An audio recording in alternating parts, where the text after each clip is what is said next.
All right, everybody, we made it through another long waiting period to game number 3 of 4 in the Battle at the Border basketball tournament hosted by Landrum High School, the 21st annual iteration of said tournament. Game number 3 of 12 coming up here between Boiling Springs High School and Riverside High School. Thank you all for tuning in today. I'm Luke Ruff. If you're joining us from Landrum's, from the first 2 games which were streamed on Landrum's channel, I'd like to thank you for making the jump over here. If you're just now tuning in, you missed 2 really good games. Landrum and see, we've had so much basketball, I keep on forgetting who played Landrum first. It was Landrum and Powdersville in that first game. Powdersville won that one 59-54 in a game that just went back and forth all the way to the end. That 5-point lead Powdersville concluded the game with was the biggest one they had, or the biggest one either team had in all of the second half. That one was back and forth, and then we're coming off of another back and forth game between Woodruff and SCA. Those teams really went at it with a lot of offensive firepower, but Woodruff was able to get the better of that one, 73-64. Hoping for another great game here between the Riverside Warriors and Boiling Springs Bulldogs. Should be a fun one. Tip-off set in about 4 minutes. Boiling Springs coming into this game at 2-4 on the year. Riverside at 4-1, their lone loss of the season. A 4-point loss to Travelers Rest.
right, and tip-off set.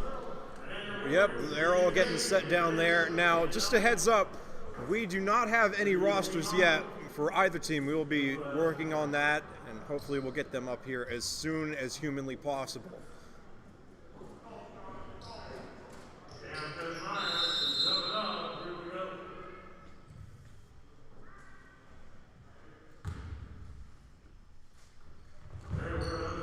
And here we go. Boiling Springs wins the tip, and they score without issue almost immediately. They're making quick work of it already.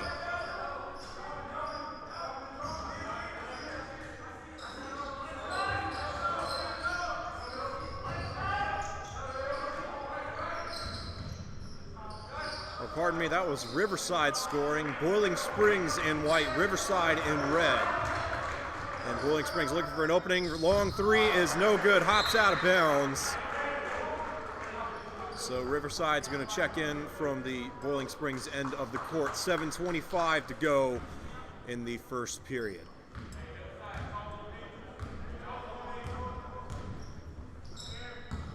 Now looking around, driving inside, and they're going to flip it back out. Had an opening, they're going to take it, and they've got the three-pointer. And Riverside jumps out to a quick 5-0 lead.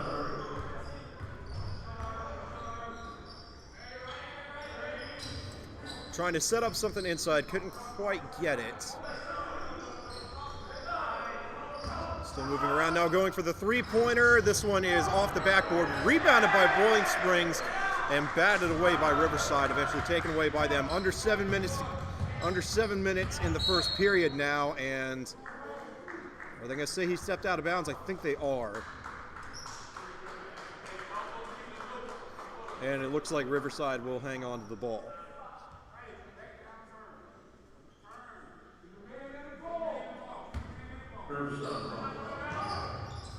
And that looked like a setup play. Good defense by Boiling Springs, and traveling called against number 15.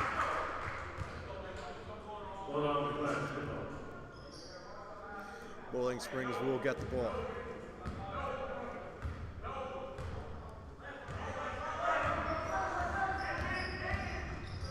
Now making their way down the court. Looks like they're trying to set up a three-pointer here. They drove inside for a little bit and then hopped right back out. Taking their time now are the Bulldogs. And now they're going to send it inside, straight up the middle, and they've got their first points of the game. And they certainly earned those. And 33 trying to get his troops in position. Now just going to drive inside and try it himself.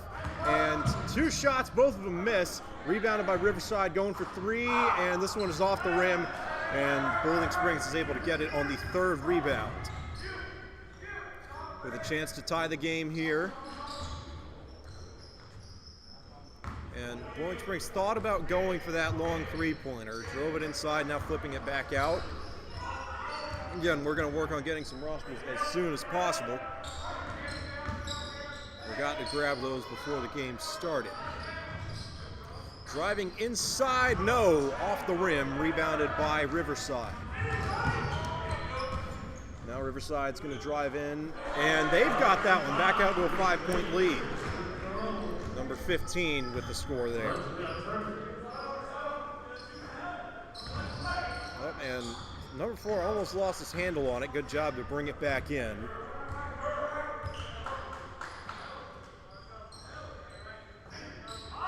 And for the long three, this one a little too long.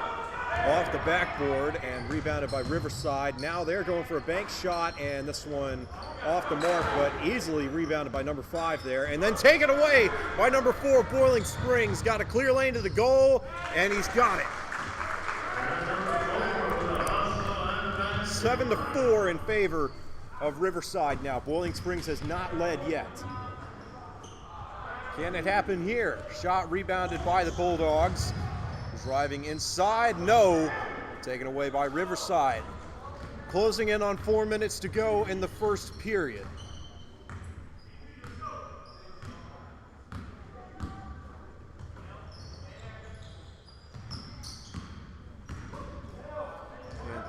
drives inside, he's got that one. 9-4 now. Under 4 minutes. 3:52 the official count. 3:50 in the first period.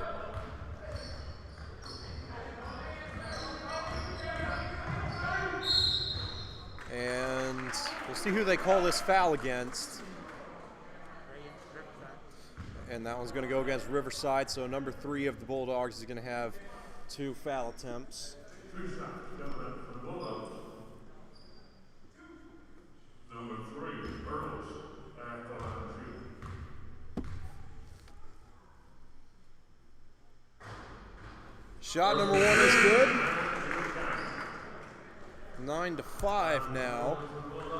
Substitutions made by Bowling Springs, or just 1 actually. 15 checks out, 21 comes in. To make it a 1-score game here.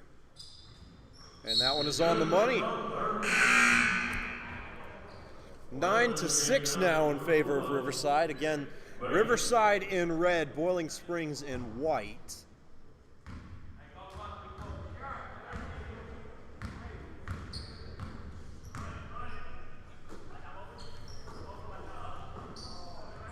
Riverside doing some flipping around, now driving inside, and they've got the layup from inside the paint. Make it 11-6 now. And 23 thought about going for the long shot, decides against it, and now Boiling Springs looking over to the sideline.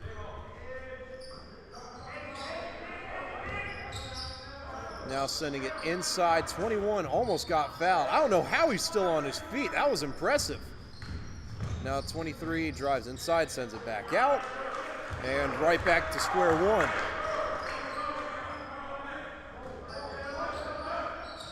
And they finally get a nice attempt, and number 5 is off the mark. Rebounded by Riverside. 2:43 left to go in the first period, and they tried to set up the alley-oop, doesn't quite get there, and still going for it. They can't stop rebounding their own shots, and finally it goes in. It took them quite a while to get there, but they do pull it off. 13-6 in favor of the Warriors.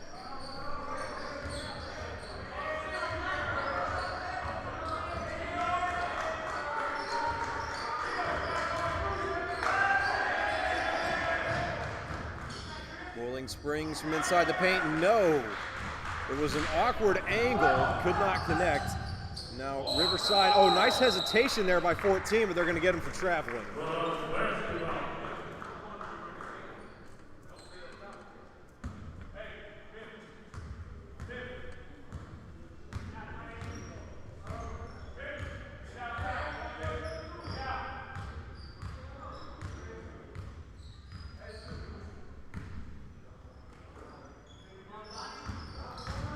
Now driving inside is number 4. He's got the layup. Boiling Springs going blow for blow here with Riverside in the second half of the first period. The lead, though, has really not gone down. They've got a chance to bite into it here, though. Number 5 going to go one-on-one, and he's got it. And once more, it's a 3-point game.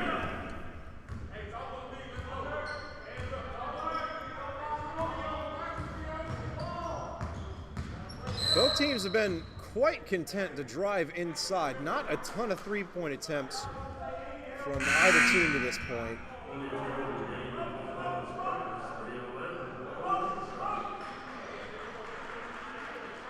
Foul on the play. They're going to keep this one with Riverside. 15 checks it in. And 15 for the 3-point shot. That was gorgeous. Takes it no problem.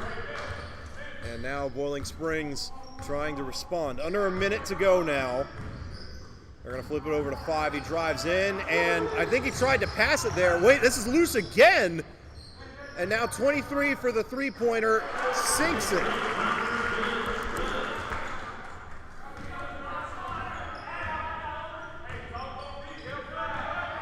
Both teams with back-to-back 3-point shots. They've made them look easy. Riverside. I think they were trying to set up a three-pointer for 11, and the ball got tipped. Now they go for the layup, and they've got it. 18-13, under 20 seconds to go in the first period. Boiling Springs looking to build some momentum going into period number 2. 23 thought about going for the shot. Now 5 backs off. He's got to make a decision here soon. Under 4 seconds now. And that underhand shot is no good. Clock expires. And that will bring an end to the first period. Riverside up 18-13. Back in about 2 minutes. We're on the hunt for some rosters.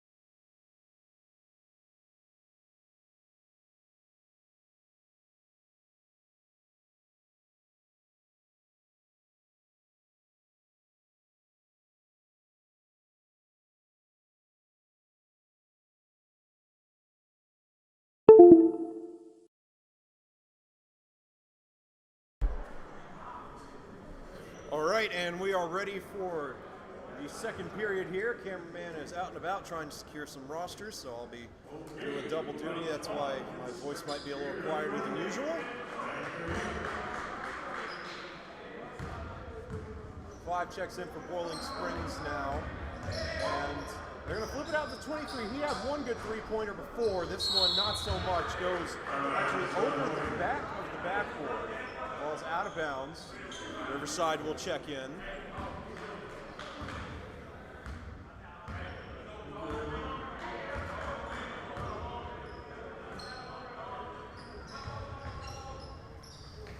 And now Riverside they've done a lot of moving and doesn't quite pay off. 23 heading down the court now for a shot of his own, and he's got that one. Score is 18-15, down to a one-score game now. Riverside looking to get this lead back out to 2 possessions. Still doing a lot of moving, playing extremely quickly. And 15 shot is no good, but rebounded, and now 11's got a clear lane. Sends it inside to 14. 14 loses it, jump ball. No, recovered by Boiling Springs. And now 21. He sinks the shot, but I think 11 got fouled before that. That's Boiling Springs' 3rd foul of the half. And the points are not going to be added to the board. Possession's going to go to Riverside. It looks like everybody's kind of taking a moment to catch their breath here. Now we're back. Riverside headed down the court. Looking for an opening, going to go inside again. They've been very comfortable working from there.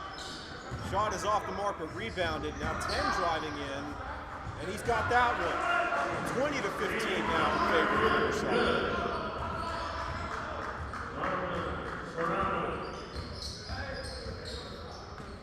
Boiling Springs looking to get something going. 23 going for another three-pointer. He has 1 for 3 so far. Made his first one. Hasn't had a lot of luck on the previous 2.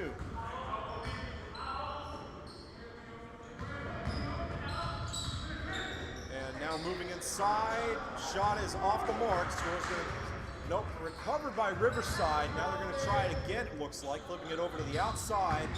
Still moving. Back inside, and this one off the mark, rebounded by Riverside. 11 is all alone, great closing speed there by 22. And we got a timeout called by the Riverside bench. And we'll take one with them. I think we got the rosters coming up here in just a second.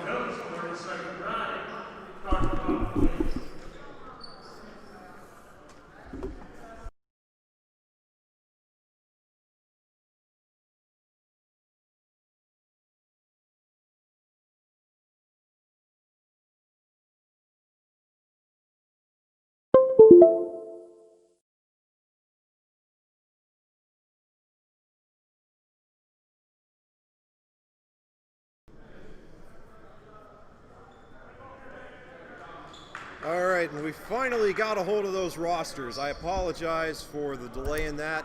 I'll get the scoreboard updated here too. 15 points on the board for Boiling Springs, 20 on the board for Riverside. And now looking around,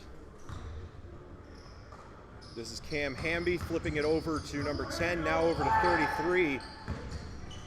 Heck, they're moving so quickly that the rosters really don't even help that much. Number 10 with the long shot. That's Donovan Soriano sinking that one. 22. They're going to count that as a 2-point shot. So 22-15. Lead stays at 7.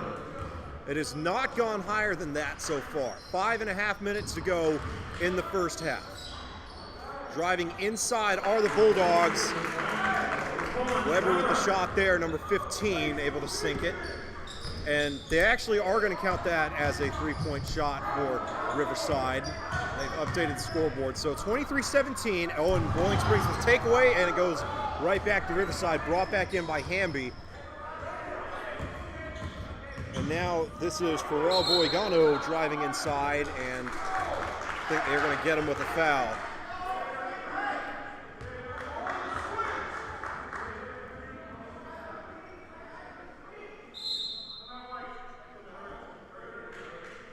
And timeout called by Boiling Springs.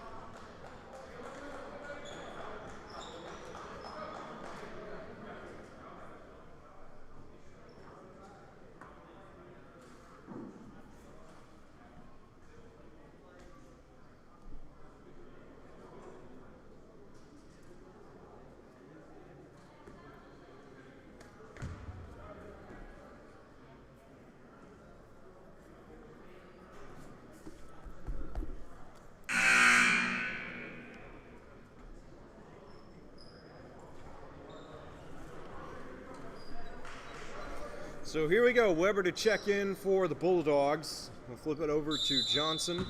There are 2 Johnsons on this team listed as C. Johnson, number 12, and D. Johnson, number 30. We do not believe we've seen D. Johnson so far. This is Adams, only last names on the Boiling Springs roster, and Weber sinks that long 2-point shot, 23-19.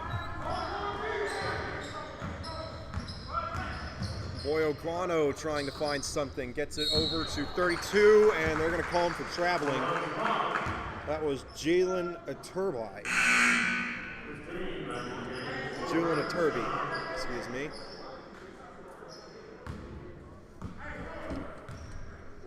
So possession will go back to Boiling Springs. And now driving inside, flipping it back outside. Trying to find some kind of opening. Long 3-point shot. No. Rebounded by Hamby. And he flips it over to Alexi Aturbi, number 15. And Aturbi lost his handle on that one. 12 has a clear lane, and he's able to sink it. C. Johnson there. Boiling Springs back within striking distance now. And Boigano gets called for traveling. And the Bulldogs have a chance to take the lead on this possession.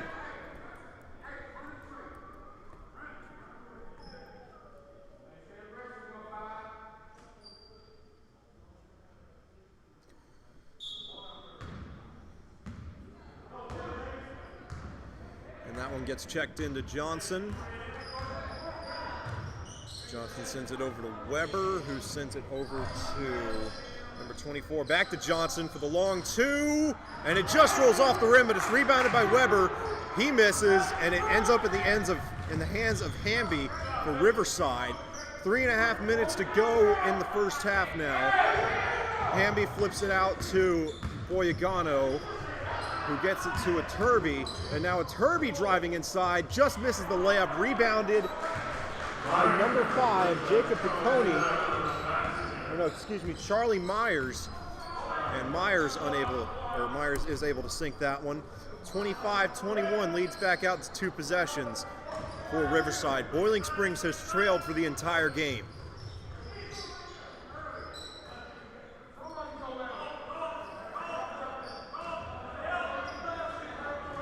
Boiling Springs on the hunt for an opening. And Steve Johnson going to try for the long three, and Boiling Springs takes their first lead of the game. Or no, excuse me, they're within 1 point. Alexia Turby driving inside, flips it over to Boyagano, and Boyagano lost it. Clear line to the goal, and now Boiling Springs has the lead.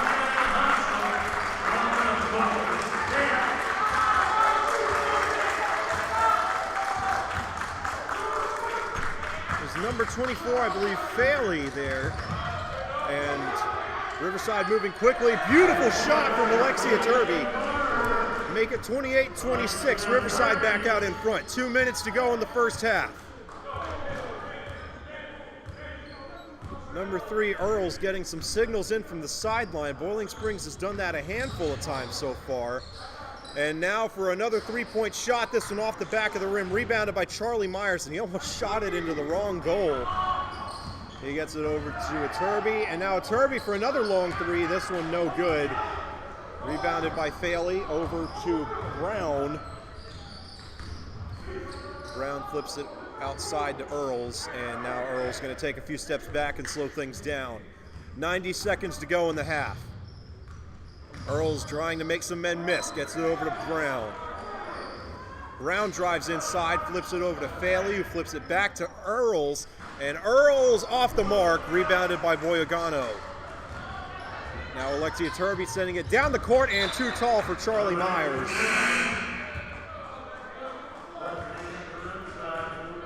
Boiling Springs going to check it in from Riverside's end of the court.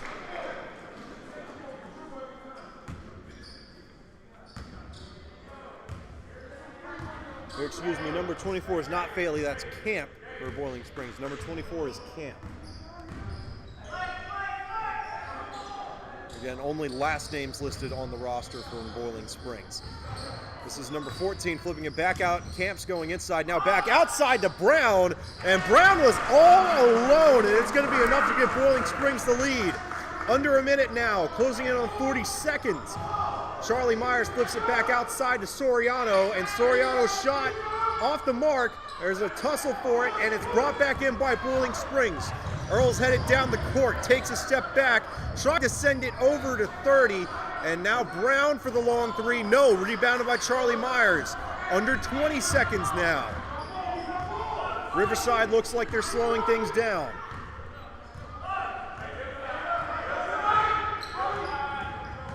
Alexia Turby going to drive inside, and he's got it. Riverside's back out in front with 6 seconds to go in the half. 14's going to have one shot, and it's off the mark. What a half of basketball. 30-29 in favor of Riverside at the buzzer. Back in 10 minutes. Don't go anywhere. This has been an exciting game. Riverside up by 1.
All right, and we are back ready for second half action, or at least ready in a moment for second half action between Riverside and Boiling Springs.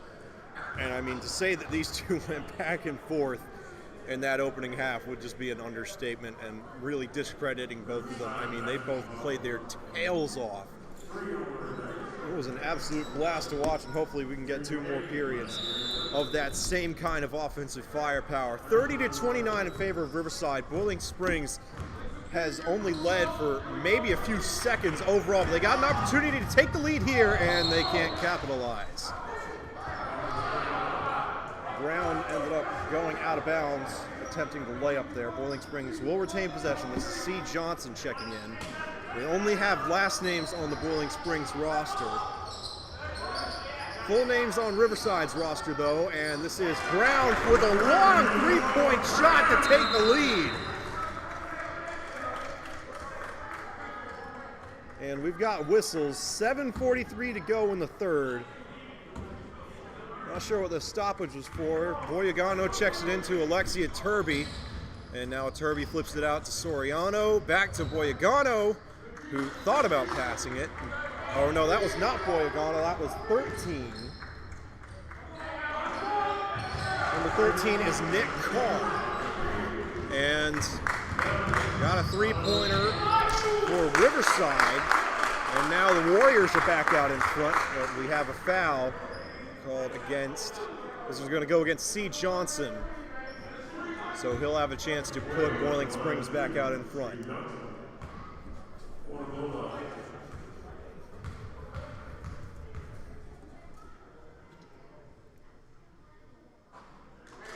And that one is good, tied game.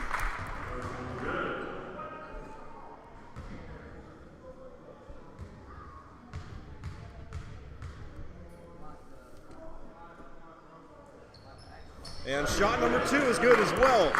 Boiling Springs back out in front now. Alexia Turby going to try to change that for Riverside. Flips it out to Boyagano. Now Boyagano drives straight inside and then flips it over to Soriano from inside the three-point line. No, rebounded by Charlie Myers, and he's got it. Myers listed at 6'10" on that roster. So now Riverside back out in the lead. And this one taken away by Riverside. Nick Carr driving inside. No. Had a whistle blown. I think they're going to call a shooting foul against Boiling Springs, and indeed they will. They'll have a chance to stretch the lead to 3 here.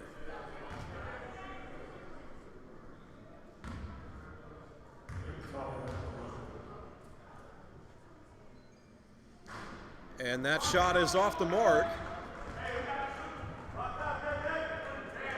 6:56 to go in a fast-moving third period.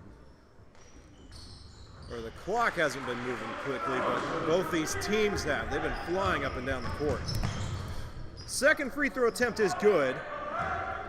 This is Brown taking his time, scanning the court, seeing if there are any matchups he likes, I suppose. Now he's just going to drive inside. Oh, what a move! Acted like he was driving inside and then took a step back. And now Soriano doing much of the same. He's got it. Both teams trading points. Now this is Camp. Oh, just off the mark.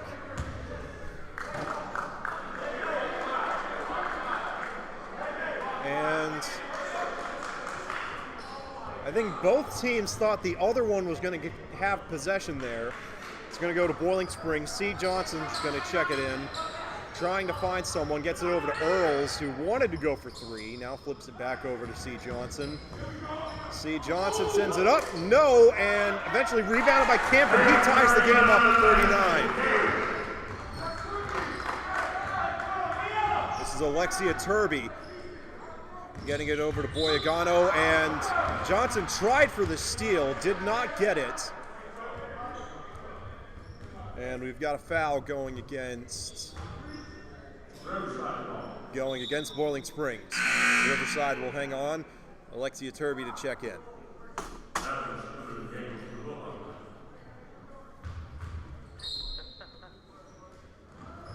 Whoa! Turby trying to get that one over to Soriano, and Soriano, I think the refs are going to say he failed. Riverside's coach thinks he tripped.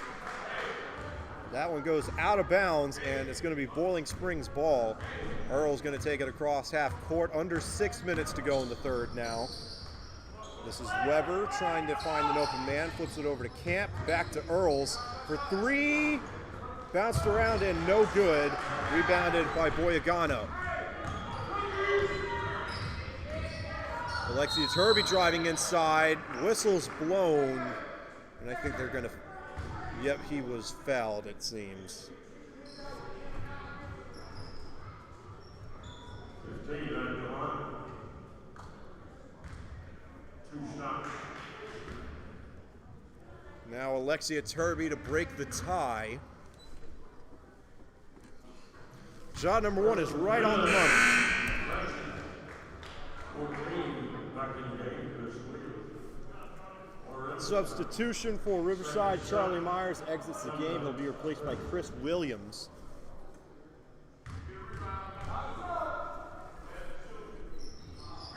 The Turby's second shot is off the mark, rebounded by Earls.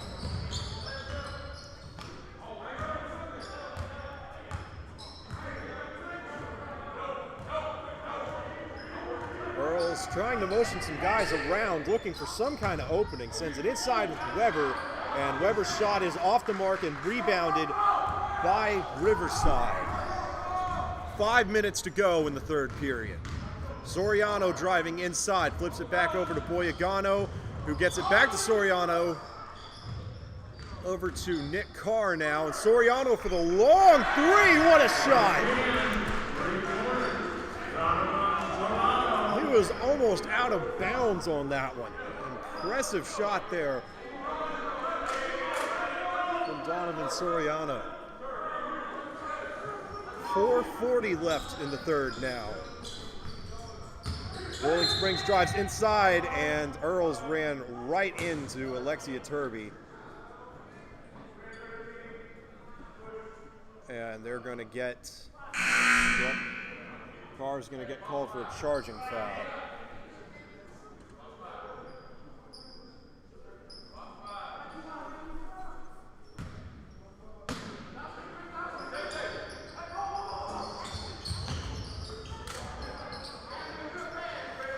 Weber got that one, and Boiling Springs back on the board, 43-41. Boyagano flips it over to Soriano, who goes for a long three. He's got this one too. And I think Boiling Springs took a timeout. And they may need it. Down by 5, one of their biggest deficits of the game so far. Back in 60 seconds.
And now we're back. Got a new player in for Boiling Springs, number 22. And 22's looking to find an open man, gets it over to 23.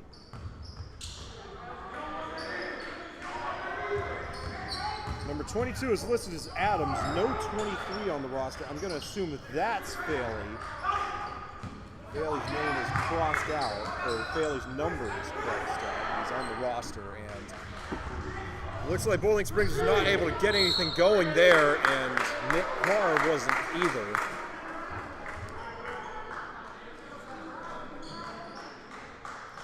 3:40 left in the third period.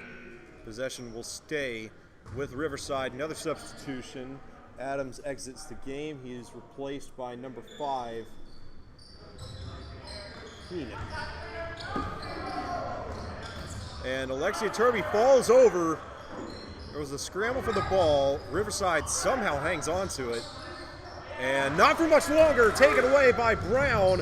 Gets it over to Keenan, and now Faley thought about the long three-pointer. Great defense there by Nick Carr. Got in his way and blocked off the shooting lane. Faley has it again. And sends it out of bounds, intended for Camp. Going to be a turnover, and Riverside will get the ball on Boiling Springs' end of the court.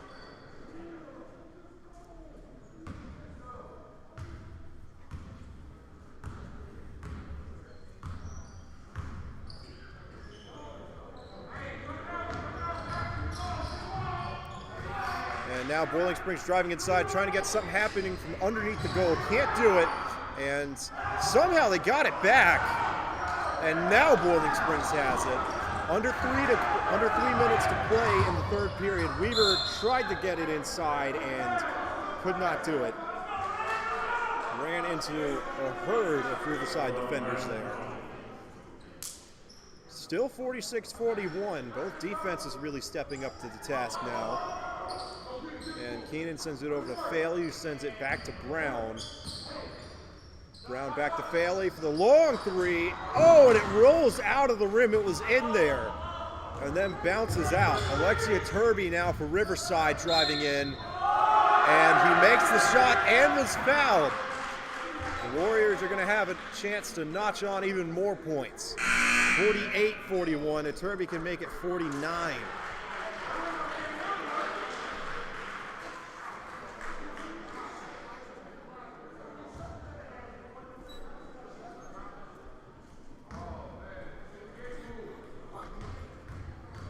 .227 left to go in the third period. And Turby's shot is good. Riverside with their biggest lead of the game, up by 8. Weber drives straight inside, knocks Soriano over. No foul called, but the shot was blocked. And Boiling Springs will hang on to it. Faley's going to check out of the game. He'll be replaced by C. Johnson. 2:22 in the third. Brown flips it over to Johnson. Johnson scanning the court, trying to find something he likes. Gonna drive inside and off the rim. Rebounds his own shot and he sinks it the second time around. Lead goes down to 6, 2-possession game. 2:04 left to play in the third period. About 10 minutes overall. Boyagano drives inside. Weber trying to steal it away. Now Alexia Turby going in. He got fouled again.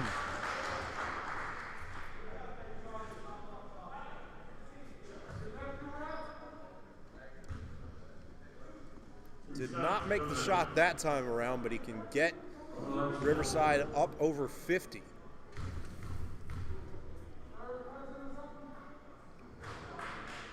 Oh, and shot number 1 rolls off the rim.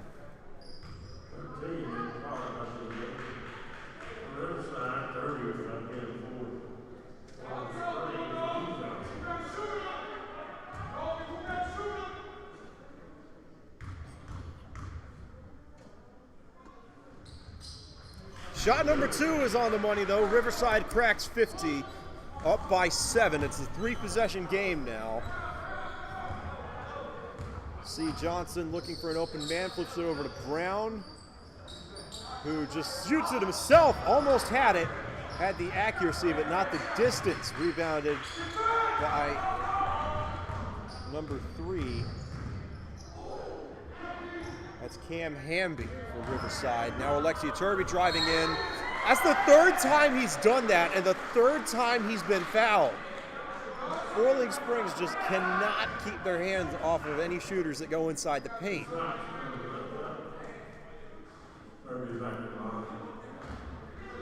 With a chance to stretch the lead to 9.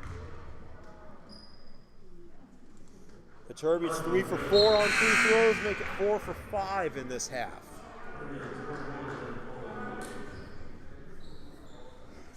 Two-man substitution for Boiling Springs. Earls enters the game along with number 21, Nails. Shot number 2 is good. It's already 5 of 6 on free throws in the second half. 1:24 to go in the third. Boyagano checks out for Riverside.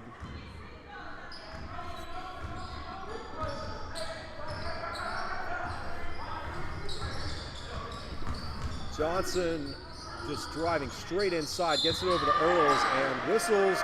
Yep, Earls got caught traveling. 73 seconds in the third period. It's been a long third period. A lot of stoppages, a lot of points, and some defense to go along with it.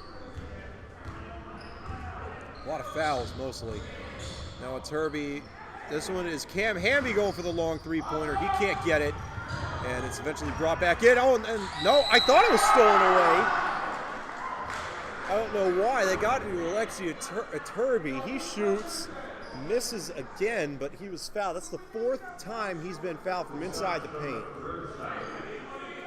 And, yep, that is the 7th time Boiling Springs has fouled a Riverside player in this half alone. Shot number 1 is good. Lead is out to 10 now.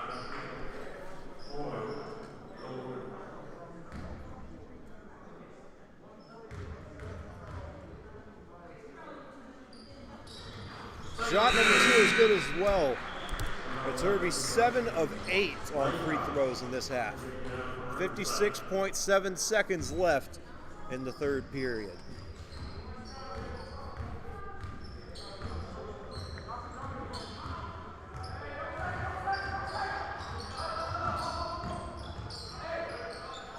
Keenan flips it over to Johnson. Johnson with a textbook three-point shot. At the very least, that'll get Boiling Springs some much-needed momentum. 46-54. Riverside up by 8. Oh, and that one was taken away by Johnson with the layup, making it look easy. And just like that, it's a 6-point game.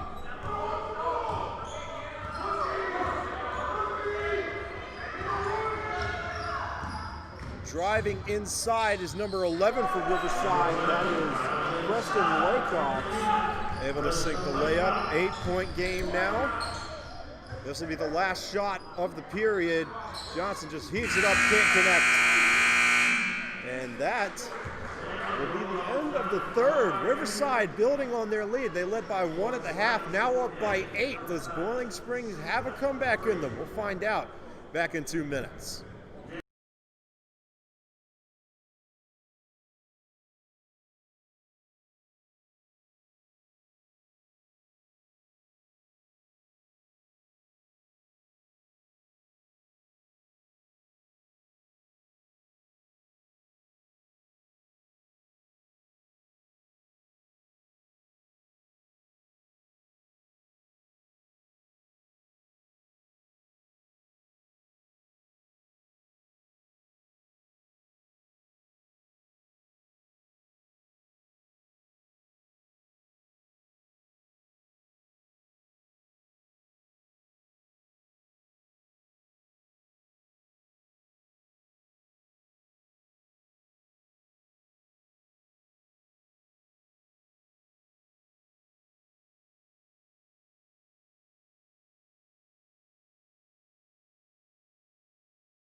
All right, and just like that, we're already starting the fourth and starting it out with some fireworks. Boiling Springs trying to make something happen. Johnson drives inside, got fouled as he was shooting and made the shot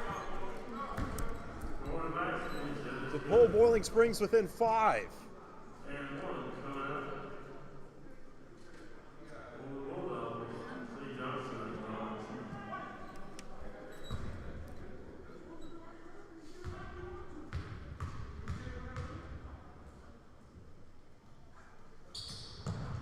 And that shot is no good. Rebounded by Charlie Mars. Then taken away by number 21. And now Keenan driving inside for Boiling Springs, and it's all for naught. Rebounded by Lakix. Lakix flips it over to Carr, and Carr sinks it. 58-50 now. Back to an 8-point game. Earl's looking to make something happen for Boiling Springs. Flipping it over to C. Johnson. Johnson now driving inside, and he sinks that one. 58-52. Cam Hamby flips it over to Soriano, and Soriano sinks the layup. Riverside up over 60 now.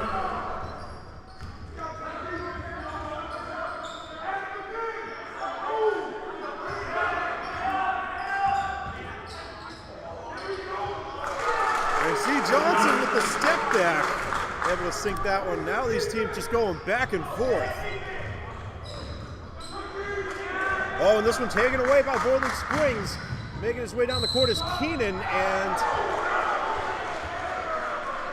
they're going to call that one against Boiling Springs, so Riverside's going to get the ball.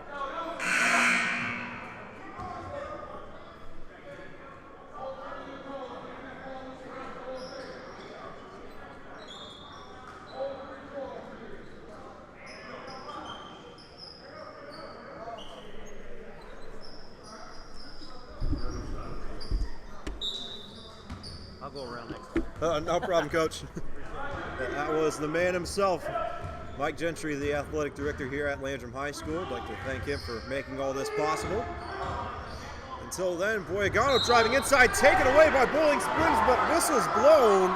Are they going to say that Boyagano was fouled?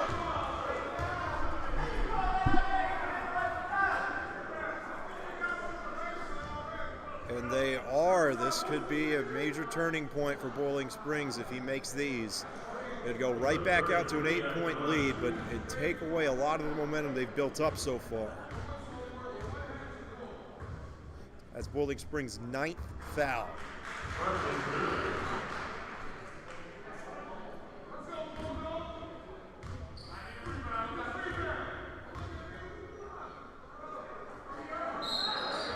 And whistles are blown. I think they're going to say that Carr stepped inside the paint too early.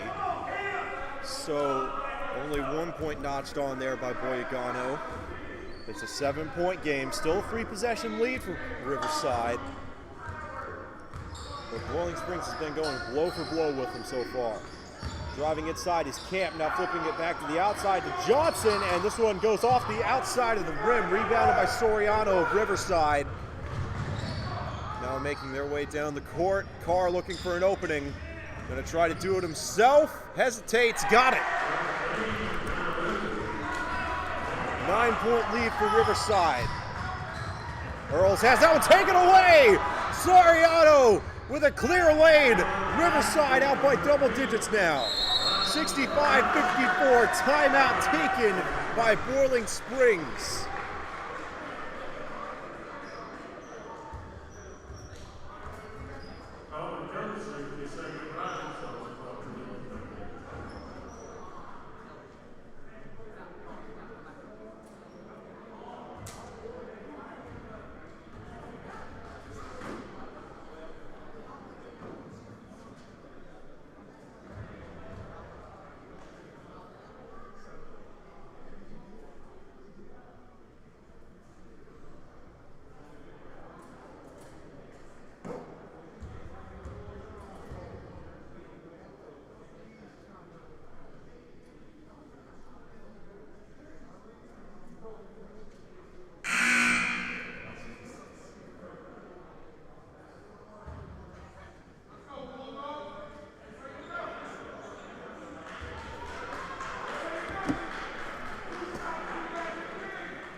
Boiling Springs in dire straits now. Still have 5 minutes and 40 seconds left to play in the game, but Riverside has built up some major momentum. They were going blow for blow with them earlier, jumping back and forth between an 8-point lead and a 6-point lead. And Riverside was eventually able to pull away, got the lead all the way out to 11. And now Boiling Springs able to sink it back down to 9. Alexia Turby for Riverside gets it over to Soriano. Soriano gets it to Carr, and Carr almost has that one taken away. There's a jump ball, and this one will stay with Riverside if the possession arrow is right. I know they were having some issues with it earlier, but it does look like it's right now. Soriano to check in.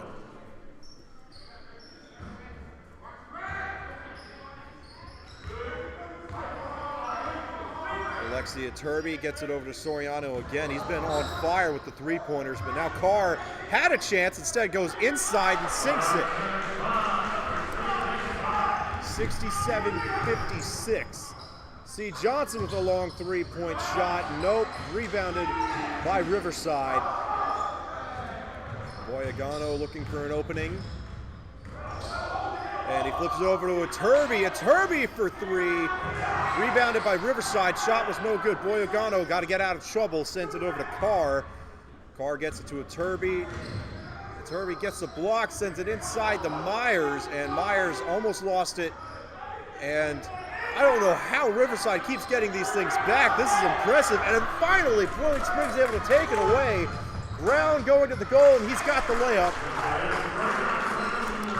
Back within 3 possessions. 4:10 to go in the game, and Myers lost his handle on it. Recovered by Carr, but he got tripped up by Faley. No foul called. That definitely wasn't intentional. Both of them were just going for the ball. But possession's going to stay with Riverside. Or no, they are going to say that was a foul. Didn't look intentional to me, but maybe that's what they're talking about here. And they're going to give Carr 2 foul shots, so to put this lead back out to 11. That's Boiling Springs' 10th foul. Riverside in double bonus now. Shot number 1 is good. 68-58.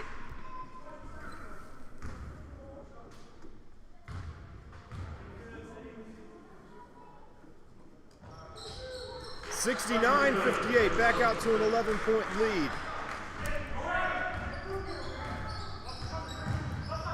C. Johnson drives inside, flips it over to Camp. Camp shot no good, rebounded by C. Johnson, who flips it over to Faley, and Faley's shot, bounces out of the rim. That's the second time that's happened to him. Now Alexia Turby taking his time. We're speeding it up now, sends it over to Boyagano. Boyagano going for the goal. He's got it. 71-58. A 13-point lead for Riverside. That could be the nail in the coffin.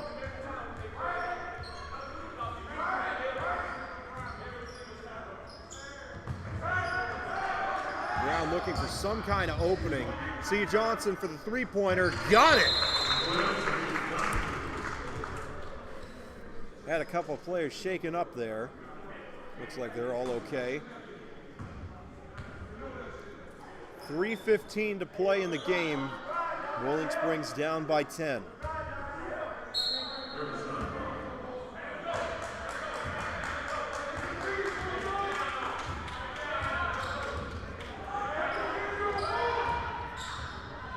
Now Boyagano thought about going for that three-pointer. Instead goes inside the paint, almost lost the ball, flips it over to Soriano.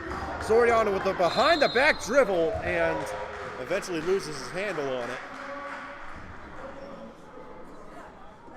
And that'll be Boiling Springs' 11th foul. Soriano's going to get 2 shots.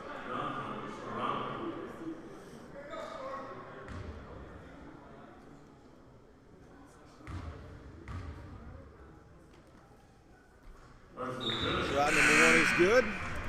72-61 in favor of Riverside.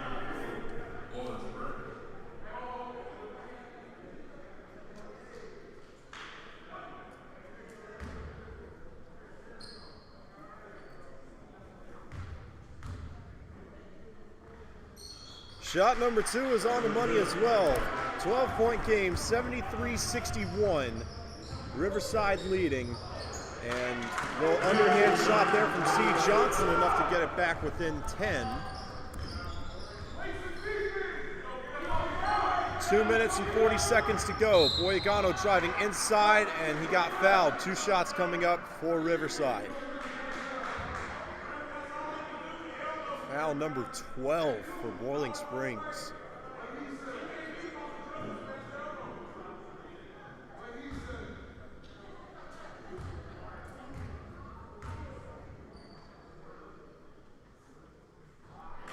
Shot number 1 is good.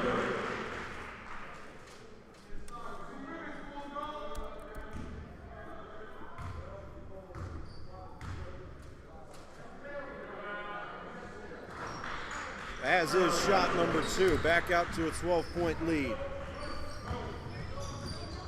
Boiling Springs going to have to start making a conscious effort to hit those 3-pointers.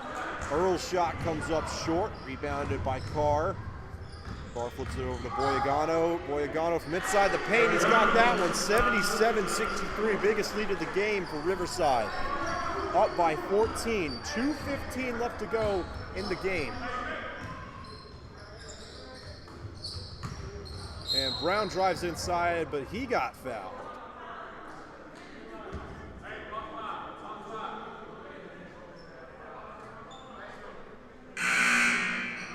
I'm not going to call that a shooting foul. Substitution here for Riverside. Soriano comes out, and we've got 2 Aturbis on the court now. Number 32 is Julian Aturbi. Now Camp trying to drive in for Boiling Springs, flips it over to Earls, and Earls' shot is no good. Rebounded by Boyagano. Under 2 minutes to play in the 4th now. Boyagano dunks it! Well, Riverside closing in on 80 points. C. Johnson just heaving it up there and nothing doing. Rebounded by Nick Carr. He flips it over to Alexi Aturbi. Now Aturbi driving inside. And Riverside cracks 80, running away with this one in the late stages. Remember, if 2 teams are tied for the same record at the end of this tournament, the first tiebreaker is their point differential. So every point scored here by either team helps. 81-66 now, the 3-point shot good for Boiling Springs. This one off the mark, but rebounded by Boyagano. Boyagano gets it to Aturbi, and Aturbi taking his time to scan the court. And now Julian Aturbi driving inside. The shot no good. Rebounded and then goes in. 83-66.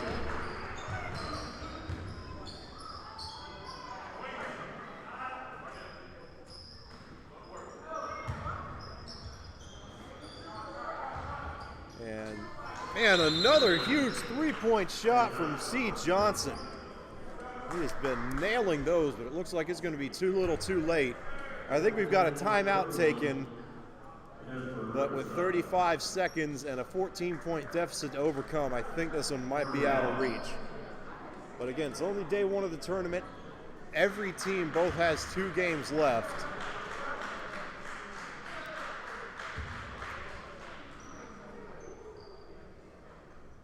So it is not at all out of the question for Boiling Springs to just draw up some plays and try and get some points on the board to make their overall point differential a little more favorable.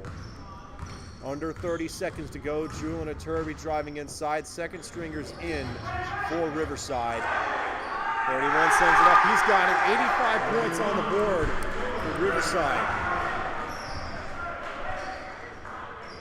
Brown heaves it up, this one a little too far, rebounded by Carr. And under 10 seconds to play, Riverside's gonna have one more shot trying to set it up. And Nick Carr, is he gonna let the clock roll? He is, and that is gonna do it. Riverside wins it in dominating fashion, 85-69. The final score, and what was a close game that Riverside just ran away with in the 4th period. Game number 3 is in the books. They've all been really high scoring and really fun so far. You know, they've got a rivalry game coming off as our faux nightcap at 5 o'clock. Landrum is going to be taking on Chapman. Don't go anywhere. Our feature presentation, so to speak, coming up in about 50 minutes.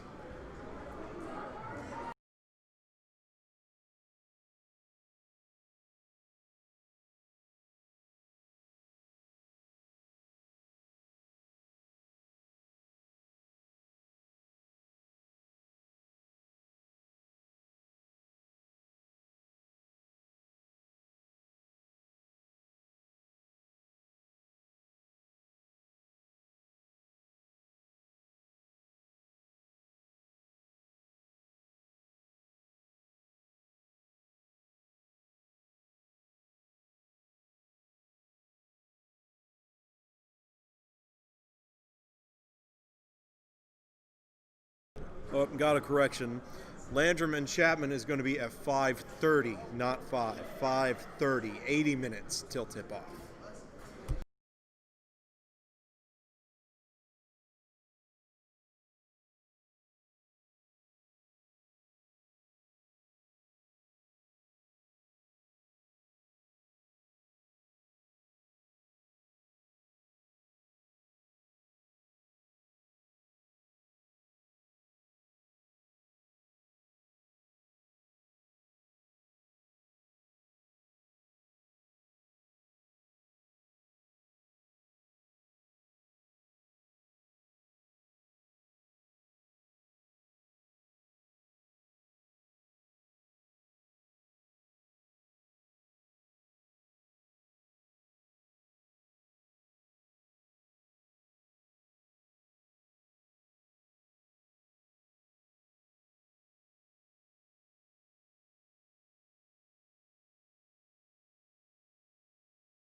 All right, folks, we've made it. 3 games down, 1 to go, and we are at our proverbial main event. Chapman and Landrum set to tip off here in just a few moments. This will be Chapman's first game of the afternoon. Landrum's second. They're the only team that will have played twice. They lost their opener at 10 a.m. to Powdersville by a 59-54 margin. Not a bad loss in the sense that they were able to score 54 points and only lost by 5. Their point differential just -5 on the day, so that will go a long way towards any tiebreakers. If things get to that point, I'm sure both of these teams would like to win out and win everything outright, but we've got a long way to go before any winners are declared overall. Until then, we've got just Chapman and Landrum tipping off for what will be, I believe, their 3rd meeting on the season, at least for varsity. I know JV has met up 3 times, and I believe they split the meetings.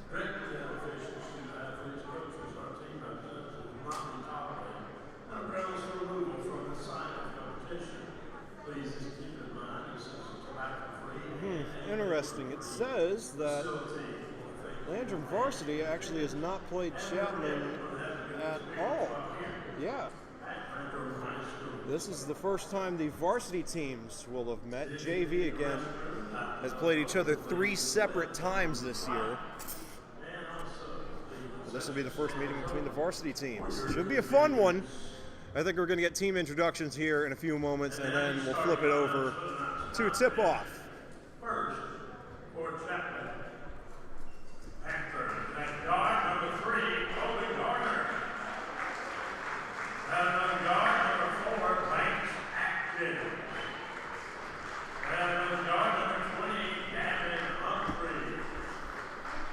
And a forward, number 22, Miles Carter.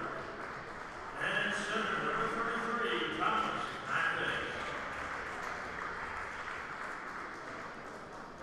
And now, the starting lineup for your Landrum Cardinals. The guard, 5'8" shooter, number 24, Isaiah Washington James. And the guard, 5'8" shooter, number 1, Mason James Mason. And guard, 6'1" senior, number 3, Cooper Gentry Cooper. And forward, 6'3" junior, number 15, Spencer Harmon Spencer. And then center, 6'4" junior, Harlan, number 45, Ethan Dugat. Our coach, Colin Smith, assisted by Paul Sweeney. Get ready to actually engage. Coming up, back to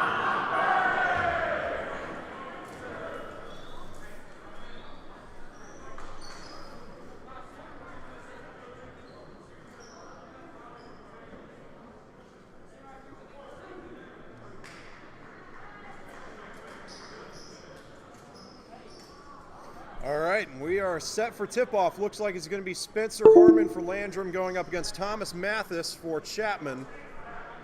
Should be a fun one. Don't go anywhere, folks.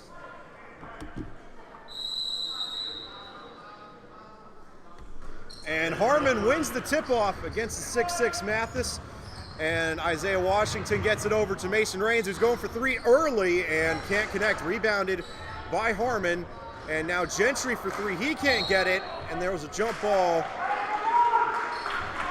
And Landrum's going to get it. They're going to say that Thomas Mathis sent that one out of bounds. So Isaiah Washington had a big game in that loss to Powdersville. A lot of points, especially in that second half for him. About 30 seconds into this one so far. Chapman has still not possessed the ball. Landrum definitely at least appears to be taking their time. Washington tried to send that one inside, and it bounces off the feet of Dugat, taken back in by Chapman. This is Miles Carter flipping it to the outside, trying to find an open man, is number 20. Back over to 3. And Carter has it once again. Warner looking around, gets it over to Daniel Johnson. or no, Banks Atkins, excuse me. Daniel Johnson is number 4 on the JV team. Still flipping this thing around, and now Miles Carter going to go inside, tries to take it himself and can't connect. Rebounded by Ethan Dugat. 6:48 left to play in the first period. No points on the board for either team. Dugat thought about trying to change it from the 3-point line. Now Mason Rain sends it inside to Washington, who lost it, and it's brought back in by Dugat, who goes for 3, and it comes up short. Rebounded by Atkins. And now this is Colby Garner heaving it up, and that one is off the mark.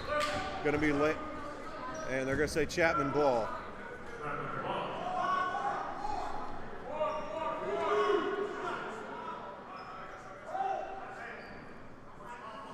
Atkins to check in for the Panthers.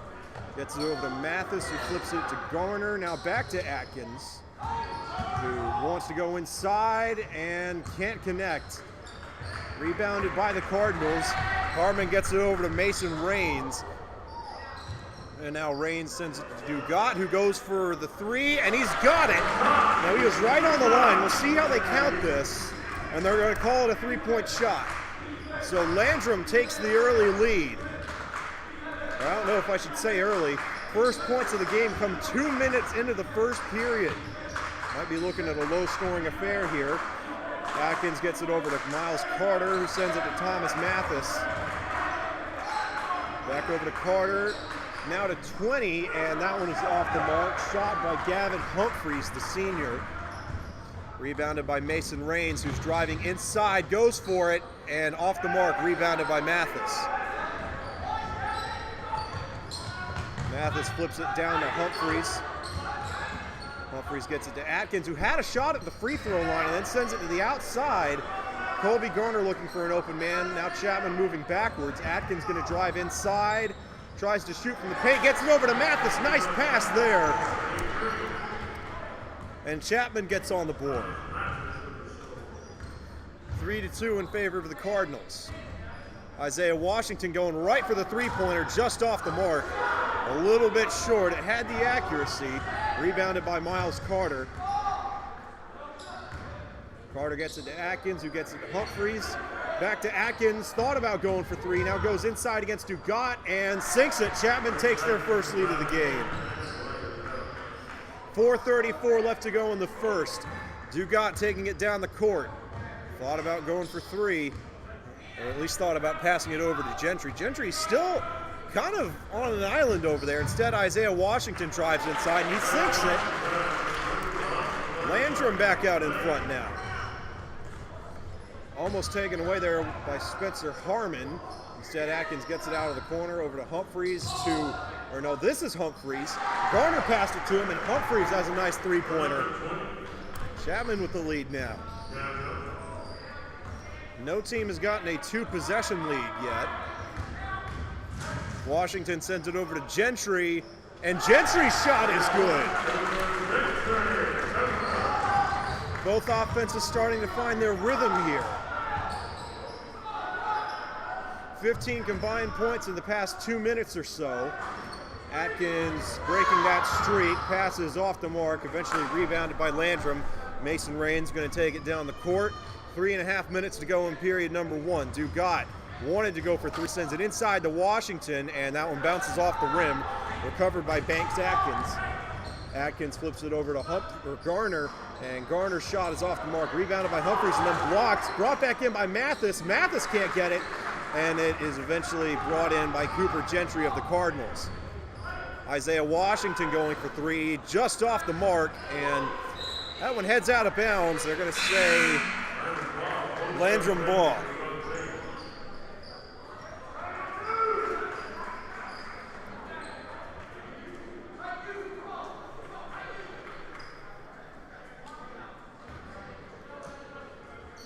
Noah Weiss enters the game for the Cardinals. Washington drives inside. He's got it. First 2, or no, still not a 2-possession lead. Landrum up by 3. Atkins flips it over to Daniel Hall, and Hall's shot is no good. Rebounded by Weiss.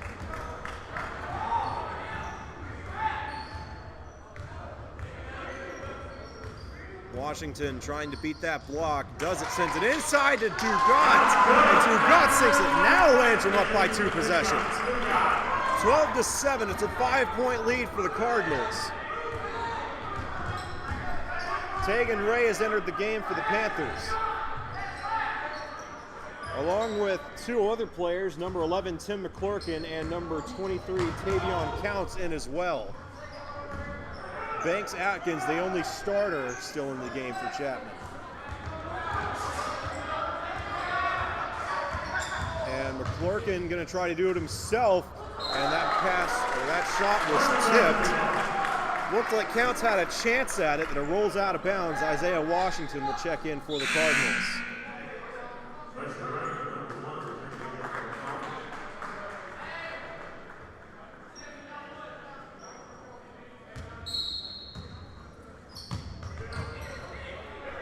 Marco Gonzalez has entered the game now for Landrum. That's Patrick Clark taking it down the court, now looking to pass it. He's trying to find an open man, gets to Dugat, and Dugat trips on his way inside, but somehow sends it over to Weiss, and I don't know how Landrum was able to send that one in. What a shot there at the end. And now Tim McClurkin had an open lane, didn't take it. Atkins trying to find a lane of his own, and that one was eventually taken away by Weiss. He gets it over to Dugat, and Landrum trying to kind of find their footing on this possession. They looked a little bit confused there after the rebound, but it seems that they're all in one piece now. Dugat driving inside, flips it up, gets the shot, and was fouled. He'll have a chance to make it a 10-point game.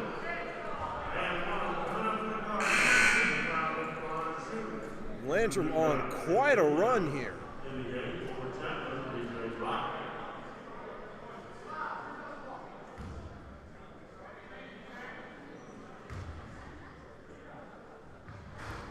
And that shot is good. 17-7 in favor of the Cardinals. 1:04 left to go in the first period.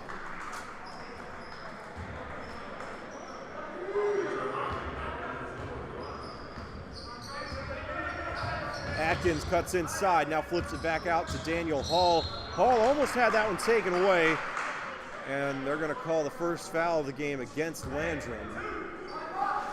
Atkins will check in.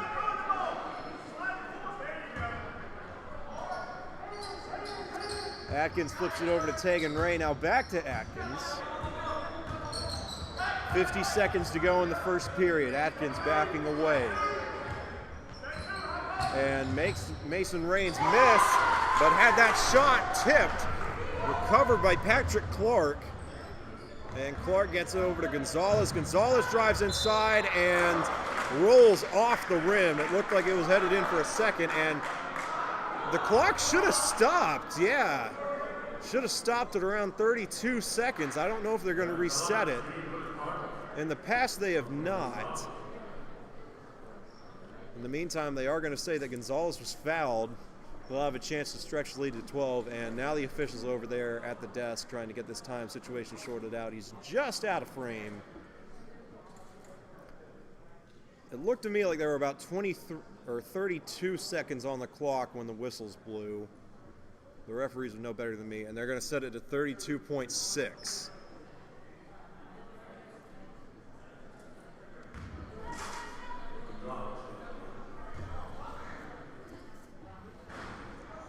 Shot number 1 for Gonzalez is no good.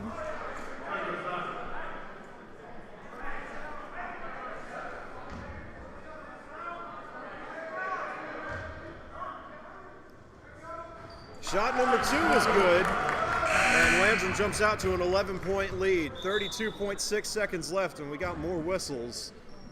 It looked like Greg Wilson for the Panthers might have called a timeout.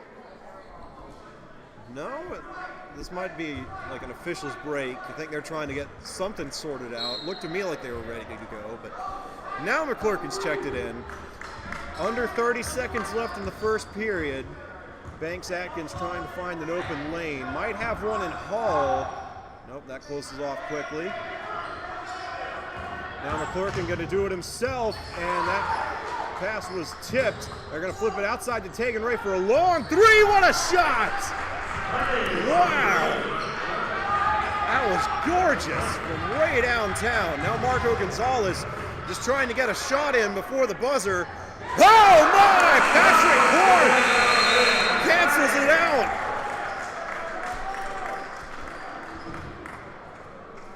That's one of the first buzzer beaters I've seen work, or at least a buzzer beater to end the quarter, not necessarily the game.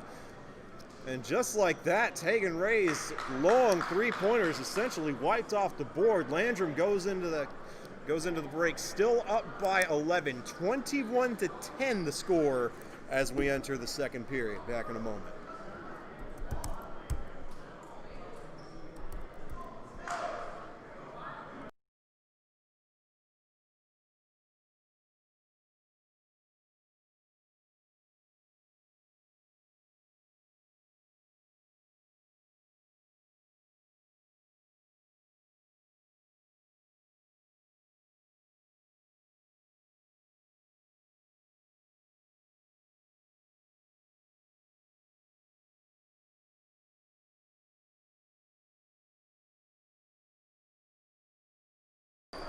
All right, and we're back, ready for the second period of action here between the Chapman Panthers and Landrum Cardinals. After a first period that was, all Landrum. Took both teams 2 minutes just to score, but after that, they were putting on clinics, especially Landrum. Now Banks Atkins had that shot. I don't know if it was tipped or if he just short hopped it. Now the alley-oop! And that's certainly a momentum builder, even at 2 points. Isaiah Washington, feels like it's been forever since we've called his name. Now Gentry gonna go for the long three, and just off the mark. It bounced around, looked like it was gonna go in, falls short. And now Banks Atkins, Landrum doing a good job of closing up those shooting windows quickly.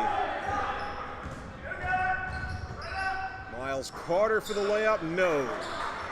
Brought in by Dugatti, flips it over to Washington, and Washington flings it down the court over to Mason Raines, and I think Raines' arm got hit. No foul called. Oh, what a shot there from Banks Atkins. 6:51 to play in the first half. Mason Raines going to try to make something happen with a long three of his own, and that one is short. Brought in by Miles Carter. Carter flips it over to Humphreys, who gets it to Atkins. Atkins over to, that's Humphreys, now Atkins again. What a shot! I don't know what Coach Wilson said to him during that break, but it has obviously worked. Chapman is on fire, 8 unanswered. Isaiah Washington now flips it over to Spencer Harmon. Out to Dugat for three. Dugat, no good. Rebounded by Thomas Mathis. Gets it over to Atkins. Chapman can tie it with a successful three here. Instead, Mathis goes for the layup. Can't connect. Rebounds his own shot. Gets it. Makes it. And was fouled. So now Chapman with a chance to tie it up. 21-20. Chapman on quite a run.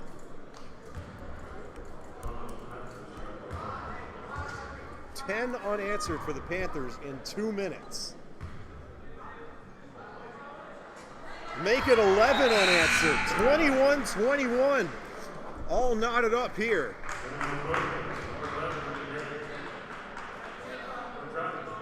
And Colby Garner will exit. He's replaced by Tim McClurkin, the football standout.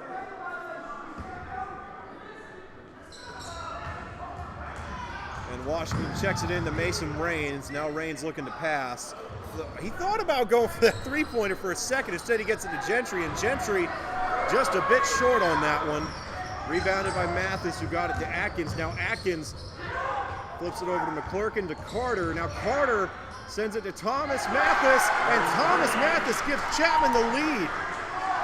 23-21 in favor of the Panthers. 13 unanswered now. Washington looking to throw. Now drives inside, wants to do it himself, and that one didn't have a prayer. He was going head-to-head against 3 Chapman defenders. That one was not going in the basket there. Banks Atkins taking it down the court now, sends it over to Miles Carter. Carter gets it inside to Mathis, and Mathis has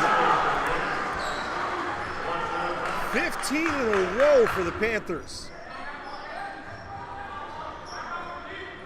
Landrum has not scored in 3 minutes. Spencer Harmon can't break the curse, but Cooper Gentry can.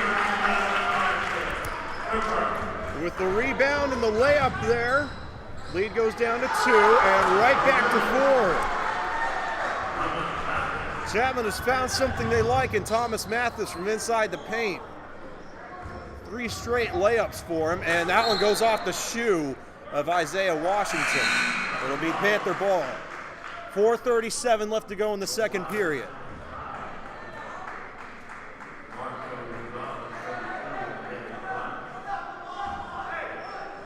Marco Gonzalez enters the game for Landrum. Spencer Harmon checks out, and Harmon always getting water. Looked like he might be headed to the locker room for a second. And Atkins flung that one over to, looked like Humphreys was the guy who was trying to get it to, batted out of bounds. So Chapman will retain possession. And an alley-oop attempt there, couldn't get it, and goes out of bounds. Landrum will check in. This is Noah Weiss. Going to try to get it to Isaiah Washington, it would look like. And it does go to Washington, who is under duress. Now sends it over to Weiss for 3, and just off the mark. That's the 3rd or 4th time in a row that Landrum has come up short on a 3-pointer. They've been very close, just can't connect. Gavin Humphreys looking to make something happen. Now Banks Atkins for 3, off the mark as well. Jump ball, and it's let go and then recovered by Cooper Gentry. Gentry, who recently committed to play baseball at Newberry College. I'd like to congratulate him on that. This will be Landrum ball. Mason Raines to check in with 3:52 left to play in the half. Flings it down the court for Washington, who just goes right for the 3-pointer, and he's got it! What a shot! Now right back down the court are the Panthers. Humphreys under some heat, now gets it over to Atkins.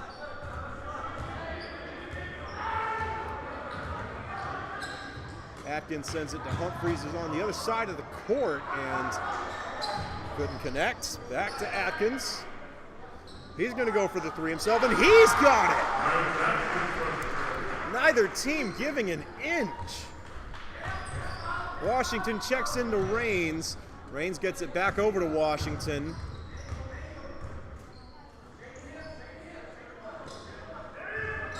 Landrum trying to find an opening. Sends it to the outside to Weiss, and Weiss just off the mark, rebounded by Gonzalez, and Gonzalez looked like he might have gotten fouled there. No whistles though, and is brought back in by Chapman. Miles Carter sends it to McClurkin. McClurkin flips it outside to Humphreys, and Humphreys is off the mark, rebounded by Washington. 2:45 left to go in the second. Washington driving, gets it inside and was fouled. Landrum cuts the lead down to 2. They can make it 1 if Washington hits this free throw. 30-28. Substitutions for the Cardinals. Cooper Gentry and Mason Raines exit. They're replaced by Spencer Harmon and Patrick Clark, respectively.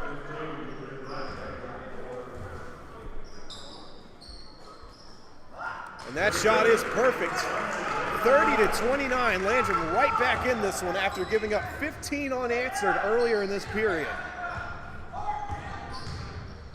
Atkins trying to extend the lead for the Panthers. McClurkin going for the long 3, and he's got it. These teams are making it look easy out here. Now Spencer Harmon, he thought about going for 3. Instead sends it inside to Weiss, and Weiss has it. Both teams over 30 now.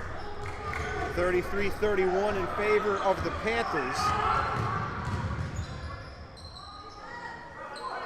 And Gavin Humphreys wanted that 3-pointer, instead goes inside, misses, rebounded by That's DJ Black. Jump ball, and this one's going to go to Landrum. 1:56 to play in the second. I would expect to see a lot of timeouts taken within those final 60 seconds as both these teams try and establish some kind of multi-possession lead heading into halftime. And this might help Chapman's case. This is Gavin Humphreys from inside the paint. No, rebounded by Isaiah Washington. Washington sets up for three. Got it! And Landrum takes the lead again, 34-33. Now Chapman playing from behind. Atkins motions over Black. And now they're going to flip it over to Tegan Ray, who goes for three. And Ray is just off the mark. It lands right in the arms of Patrick Clark, who gets it to Washington.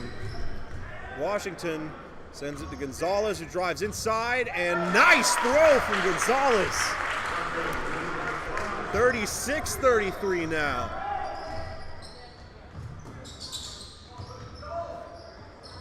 Atkins driving inside from the corner of the free throw line. No, rebounded by DJ Black, and Black got fouled.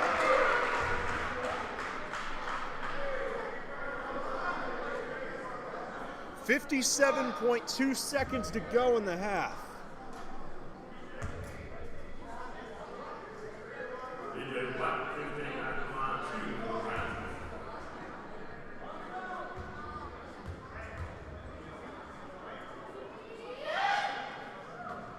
And that shot number one is good.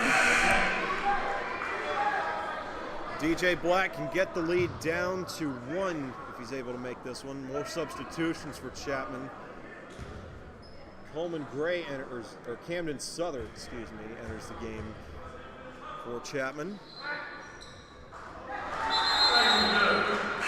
And shot number two is good as well. 36-35.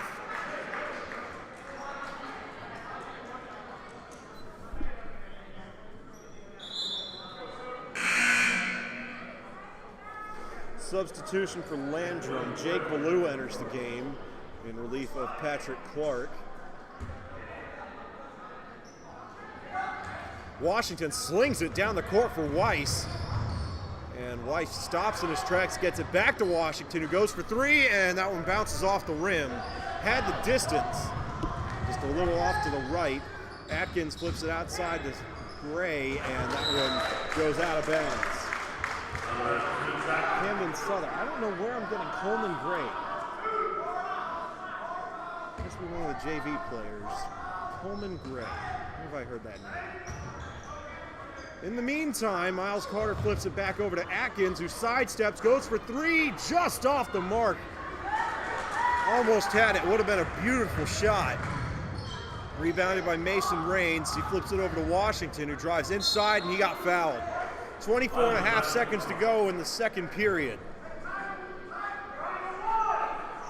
Pretty clean game foul-wise for both teams, 3 on either side. Raines sends it over to Ballou. Now Ballou gets it to Weiss.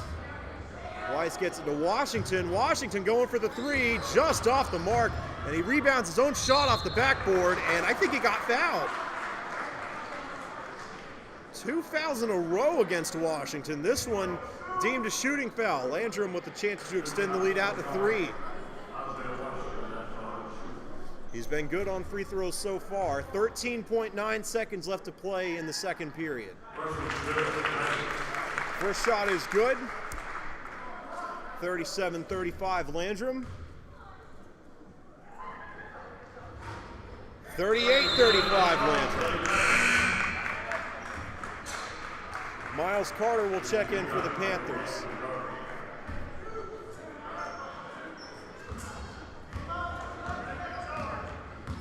Under 10 seconds to play now. Chapman burning a little bit of clock here. They send it inside with Carter, who flips it over to Atkins for three. Off the mark, and that is going to end the half.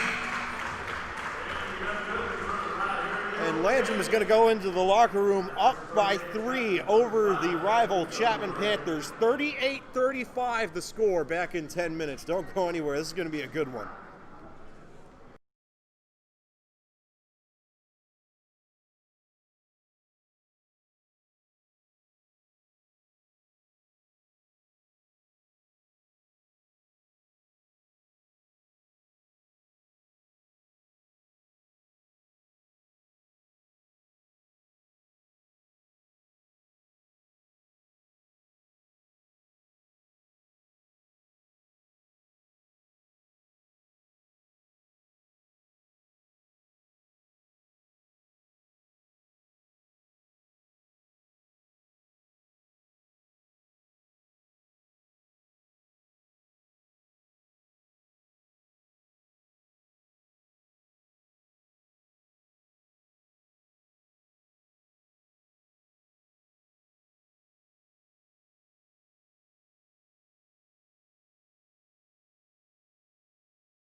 All right, so here we go, third period action.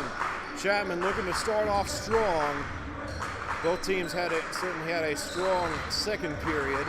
Banks-Atkins guns it inside to Thomas Mathis. He had 6 straight points on layups, and he makes it 8. Yeah, they took him out of the game about halfway through the second period. I'm really not sure why, because he was really on fire.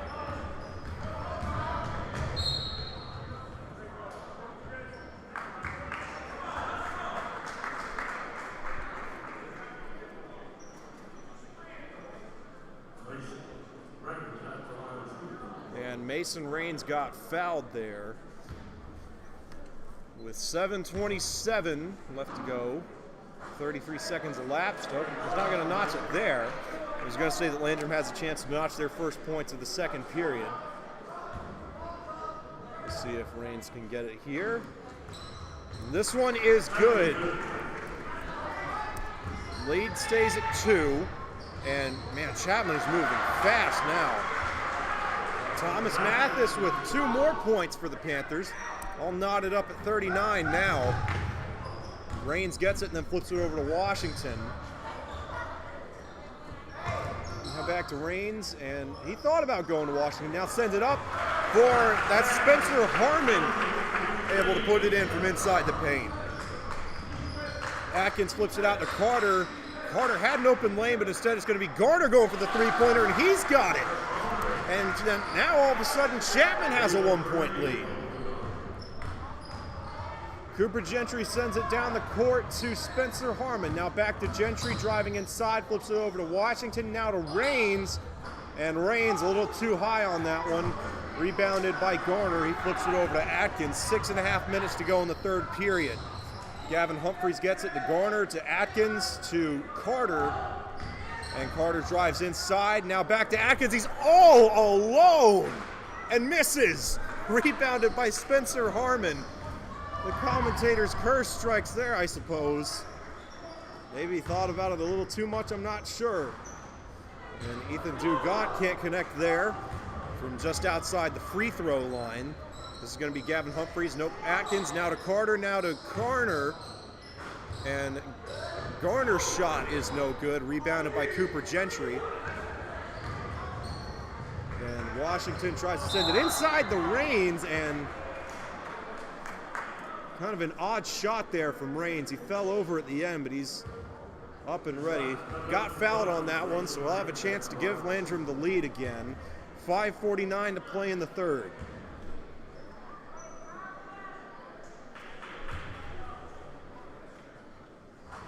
And that shot is good. Raines 2 of 3 on free throws now.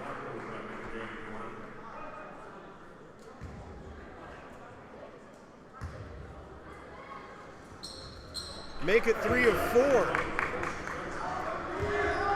Landrum retakes the lead, 43-42.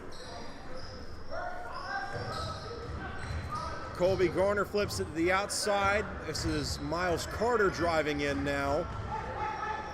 And he sends it all the way back outside. Chapman's passing it around. It finds its way back into the hands of Carter. And Carter airmails that three-pointer.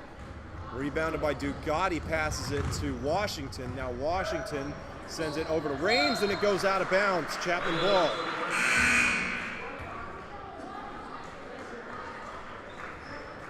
.5:18 left to play in the third period. Tegan Ray to check in for the Panthers. Colby Garner subs out.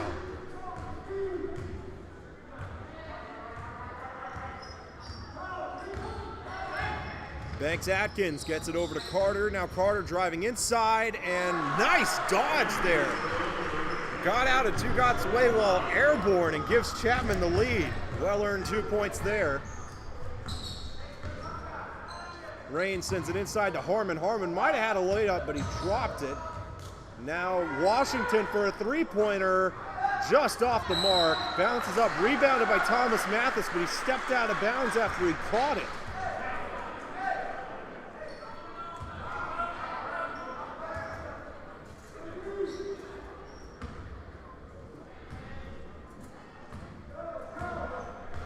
Banks-Atkins trying to make something happen now. thought about doing it himself. Now flips it out to Carter. Carter going to try it. No. Rebounded by number 32 of Landrum. That's Marco Gonzalez. And Isaiah Washington with a little step backward. Looking for some open space. Might have it with Gonzalez. Now over to Raines.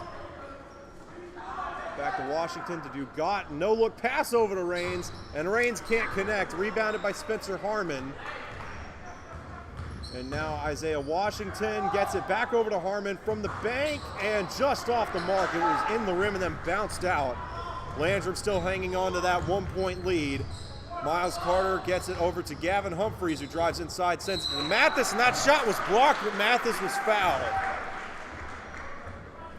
So now Thomas Mathis has a chance to give Chapman the lead. Both teams have been going back and forth since the buzzer went off to start the third period.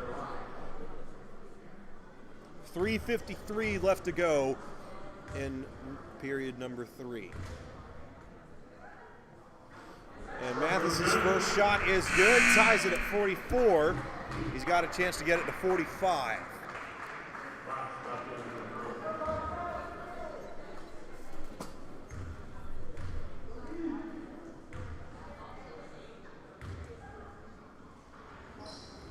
Sets up, and that one is good. Chapman regains the lead, 45-44 now. Oh, gave the points to the wrong team.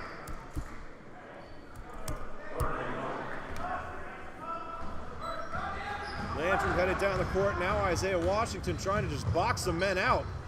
Drives straight inside and cannot connect. Dugat had a shot at the rebound, but couldn't bring it in.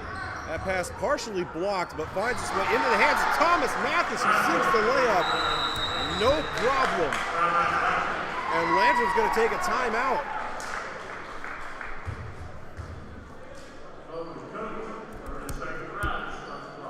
And I got my points mixed up at some point again. Score is 48-43 in favor of Chapman. 48-43. Panthers up by 5.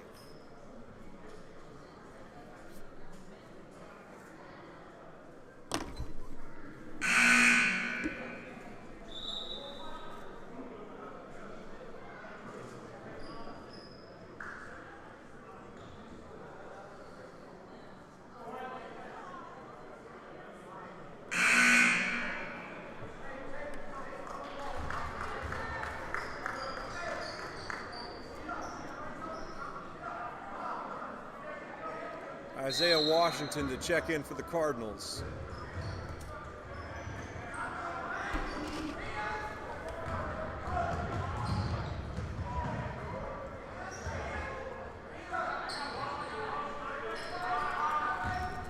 Landrum still looking around. Gonzalez tried to go inside from the paint. No foul called.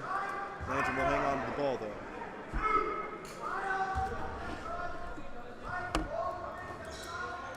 That one's checked into Gentry, got it over to Washington. Now over to Raines. And Washington going for the long three-pointer. Wow! What a way to get Landrum back into it, and Washington tried to take that one away. Knocks it out of bounds. Tegan Ray will check in for the Panthers.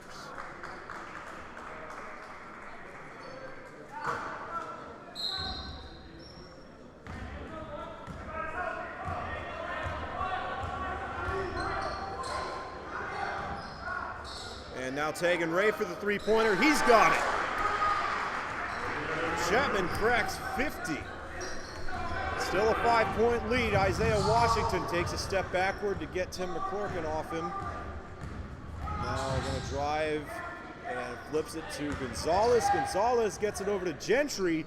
Gentry with the long two-pointer. Got that one. Back down to a one-possession game. 51-48 in favor of the Panthers. On that pass tipped up in the air and taken away by Cooper Gentry. He gets it over to Washington. Washington misses the layup. He can't believe it. And not sure if that's going to be a foul or a timeout. And yeah, a foul against Patrick Clark. 2:25 to play in the third period.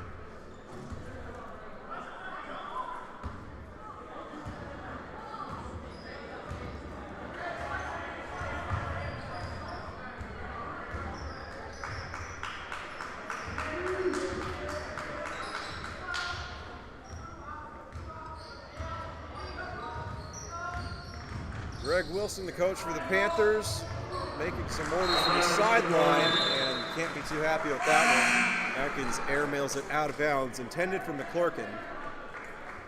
2:05 left to play in the third now. Miles Carter checks out of the game. He's replaced by Gavin Humphreys. Isaiah Washington to check in for the Cardinals. Sets it up for Gonzalez. Gonzalez driving inside, tries to lay up, nothing doing. Brought back in by the Panthers. Banks Atkins gets it over to Ray. Ray from three. He's got that one too. Two excellent three-point shots from Tegan Ray. Lead goes out to 6. And they're going to say that Isaiah Washington got fouled there by Tim McClurkin. It's going to be a push against Chapman. And I think we got a timeout taken by the Panthers. Up by 6 with 1:43 left to go in the third period. Chapman leads it 54-48. Back in a moment.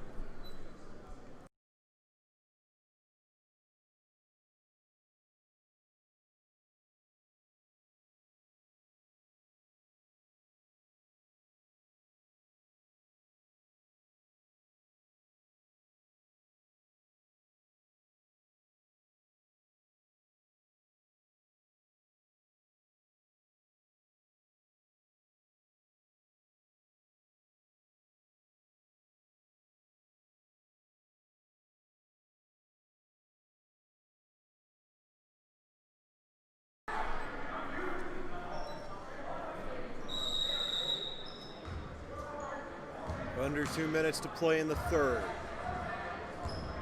Mason Raines slips it back over to Isaiah Washington. Landrum down by 6. Raines going for the long three-pointer, just off the rim. Rebounded by Spencer Harmon. Can Washington get it? No. And this one rebounded by Thomas Mathis, trying to box some defenders out, and eventually gets it to Banks Atkins. Atkins looking around. Drives inside, can't connect, brought in by Noah Weiss. Now Isaiah Washington driving back down the court. Weiss for the long three-pointer, no, rebounded by Gonzalez. Gonzalez gets it to Washington. Washington flips it to Harmon, and they're gonna get Harmon with the double dribble. 59 seconds to go in the third.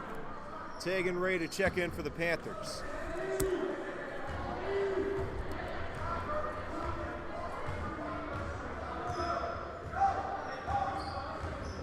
Under 50 seconds in the third now. Chapman still up by 6, and Ray really short hopped that shot, rebounded by Harmon. Now Isaiah Gonzalez looking for some open space. Sends it all the way across the court to Raines. Now to Gonzalez inside with Weiss, and Weiss tried to get it to Harmon, nobody home. Tegan Ray to check in for the Panthers with 30 seconds to go in the third period.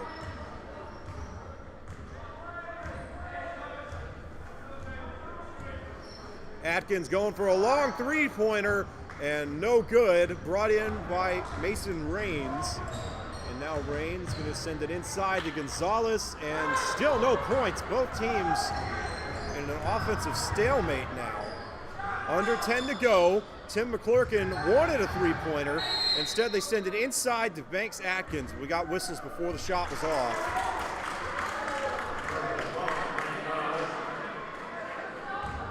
Didn't see what the call was. I think I heard 3-second violation. So Mason Raines going to have one last chance. Oh no, taken away by Banks Atkins. Can he get the three-pointer? And no. So no harm, no foul on that last turnover. And Chapman will go into the fourth period up by 6. Don't go anywhere, folks. This one's going to go down to the wire. Chapman leads at 54-48. Back in a few moments.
right, and here we go.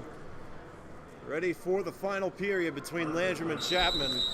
Game 4 of 4 in day 1 of the Battle at the Border tournament. Landrum lost their opener today to Powdersville, 59-54. Looking to make up for it here with a win over the Chapman Panthers from just around 10 miles down the road. This is Ethan Dugat from the free throw line, no good, rebounded by Thomas Mathis. 20 seconds into the 4th period, Chapman with their first possession. Colby Garner flips it over to Atkins. Atkins looking for some kind of opening. Drives inside, gets it to Mathis, and Mathis can't hang on. It's going to be Landrum ball. Mason Raines will check in for the Cardinals. 7:28 left to go in the game.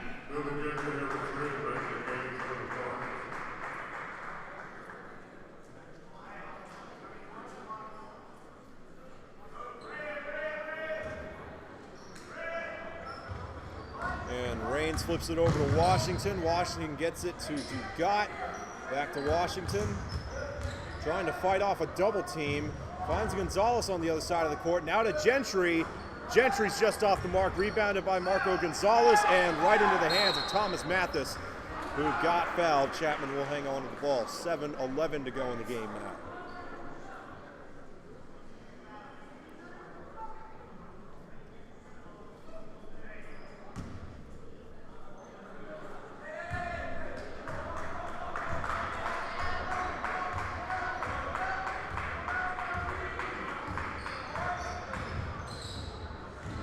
Atkins now to Garner, back to Atkins, and looking for an opening, finds Humphreys on the other side of the court. Washington closes the window.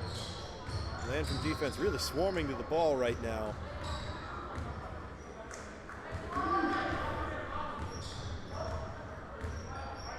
Not a ton happening. Chapman kind of taking their time here. Just over 6.5 minutes to go. Now going inside to Miles Carter. Oh, Colby Garner all alone!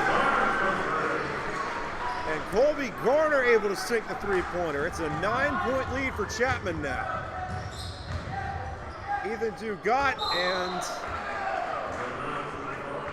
I think he was trying to get a foul call there. He's not going to. Or timeout taken by Chapman. It actually looked like Landrum was going to check that one in, so maybe Dugat did get the foul. Back in 30 seconds, Chapman called that one, up by 9.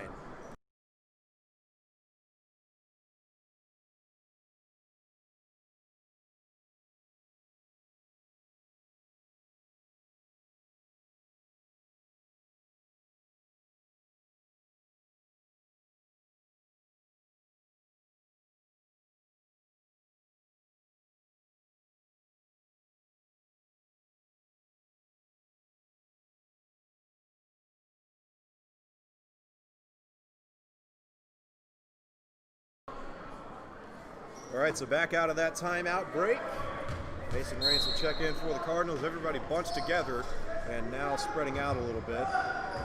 Cooper Gentry looking for some open space. Gets it over to Washington. Now inside to Gonzalez. Back to Raines for a long three. He's got it! Back to a 6-point game. Landrum cracks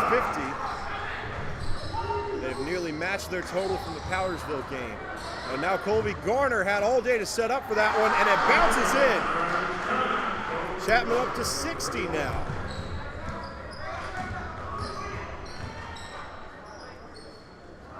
And Marco Gonzalez, oh no, didn't have enough heat on that one, and Banks Atkins sinks the easy layup. The lead goes out to 11 points, 62-51, timeout taken by the Cardinals. 5:40 to go in the 4th period, and this one's starting to slip away. 30-second drive, call the coach.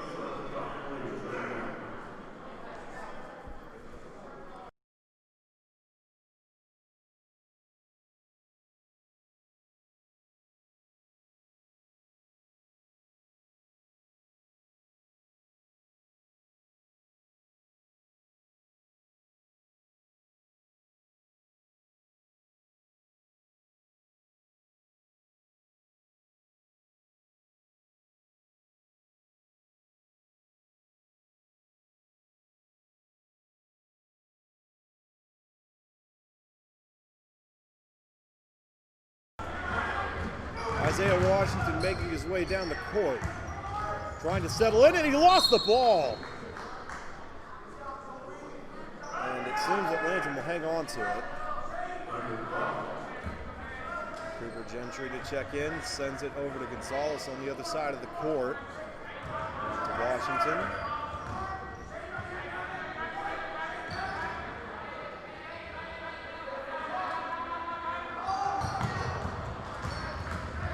Washington driving inside, flips over to Gonzalez, and just off the mark is Marco Gonzalez, but Thomas Mathis bats it out of bounds, trying to bring in the rebound.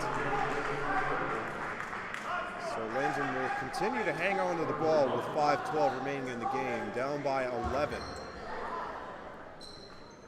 Chapman leading 62-51. Franklin Davis in the game now for the Cardinals. Noah Weiss drives inside, and his shot rolls out of the rim. Was in there for a moment.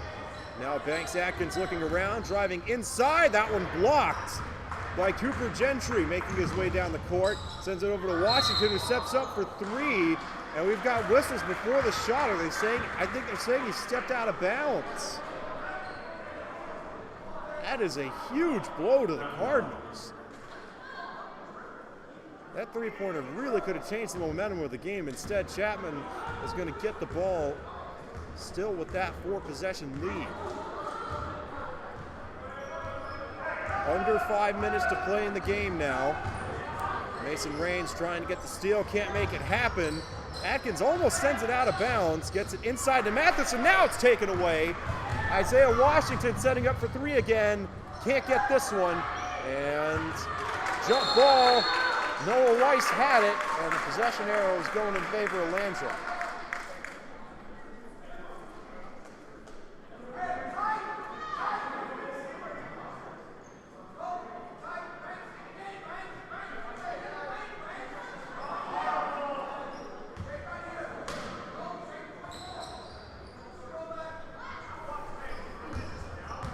Noah Weiss going to get it to the outside with Gentry. Gentry sends it over to Washington. Washington tried to get it to Gentry, and Gentry, I think he got fouled. Indeed he did. He can draw the Cardinals within 9 to make it a 3-possession game. 4:15 to play, not out of reach. And Landrum does need to find a way to stop the bleeding. That one not going to help. Off the mark. Shot number 2 coming up for Gentry. 5 fouls for Chapman, 4 for Landrum in this half. So neither team in too much danger of getting into the bonus. Shot number 2 no good as well. Rebounded by Chapman. This is Gavin Humphreys trying to find it open man. He gets it to Carter. And Carter flips it over to Atkins. They've done some more heat on that ball. He might have had a chance to go for the three-pointer, but that window is closed quickly by Isaiah Washington and Franklin Davis. Now Atkins looking around. Airmails it over to Carter, and Carter really right back to square one. Atkins flips it over to Garner. Garner for three, and he's got it! Colby Garner with a three-point shot to put the Panthers up by 14 points. It's a 5-possession game now.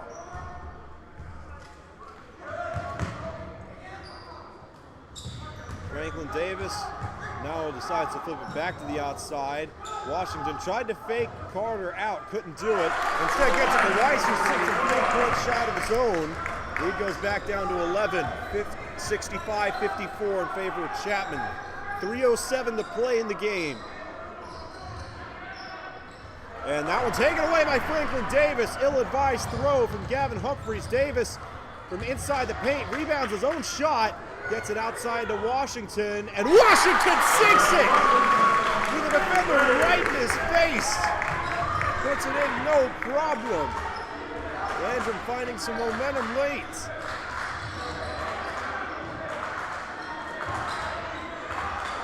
Banks Atkins trying to get some open space, and he got fouled. 2:35 left in the game. That's Landrum's 5th foul. And Mason Rains exits. Looks like he's replaced by number 12. That's Jake Ballou.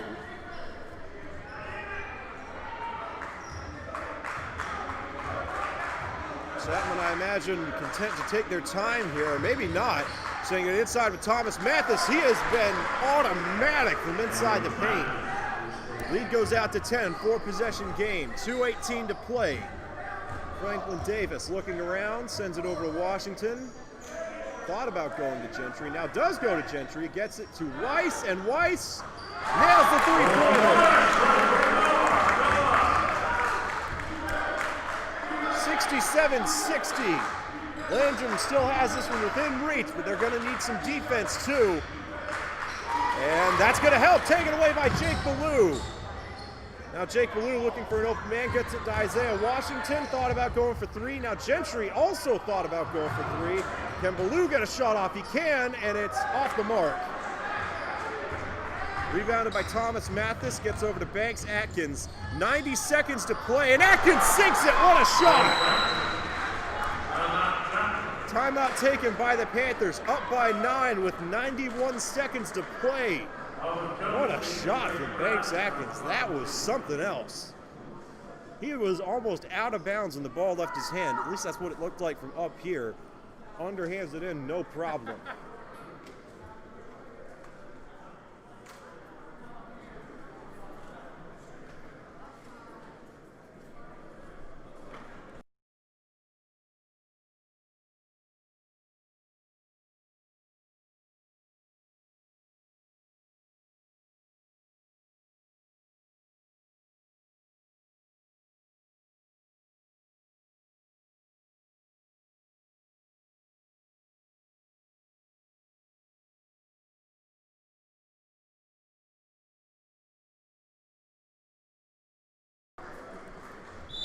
.91 seconds remain. Landrum down by 9. It's a 3-possession game.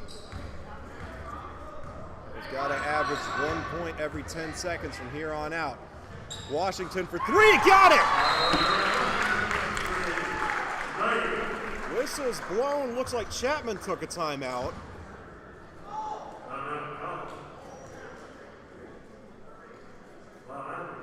And no, that one goes to Landrum, down by 6 now. 1:21 left in the game, so they're ahead of the clock offensively, but they need to stay ahead of the clock defensively. And Chapman has an interesting choice to make here as well. They've been very, very efficient offensively so far in the 4th period.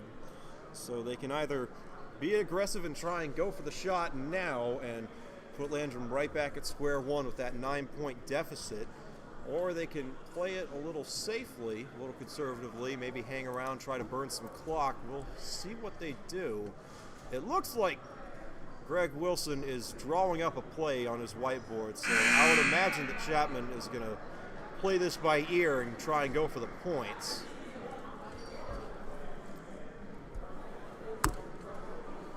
.81 seconds left in the game. Still within reach for either team. And if Landrum wants to win this, they're going to have to find a way to step up defensively. They have struggled in the 4th period so far. Banks Atkins will check in for the Panthers.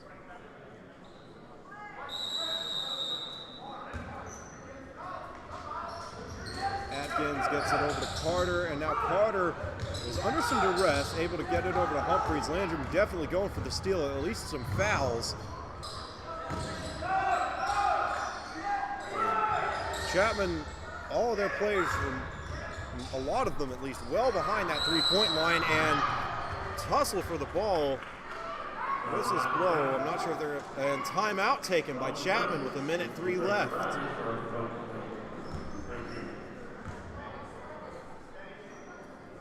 Still a 6-point deficit for Landrum.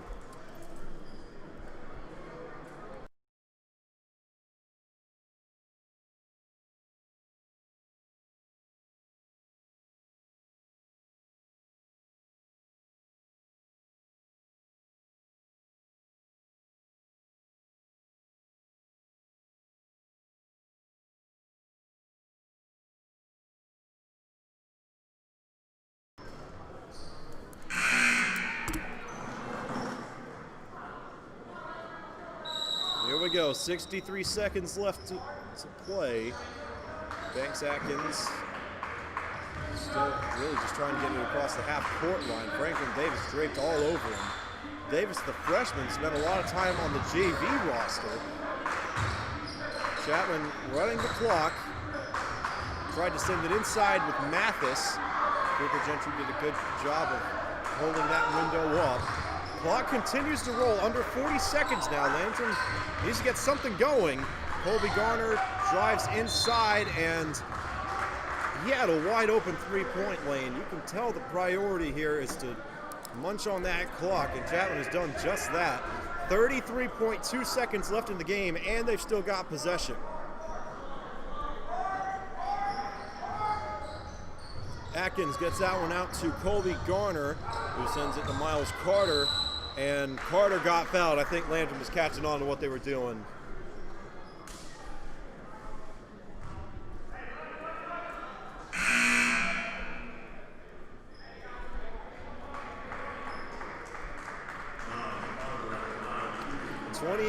.3 seconds left to go. Landrum making a good many substitutions, it appears. 2 shots coming up from Miles Carter. And that one is no good. Rebounded by Chapman. So, yep, good call there by Washington to foul Atkins, but at this point, I'm not sure what more Landrum can do. They just can't get the ball back. Chapman doing an excellent job of running the clock out. 23.5 seconds to go in the game. Banks Atkins to shoot. That's Landrum's 8th foul, so he'll have 1 extra shot here. And that one is good. 70-63.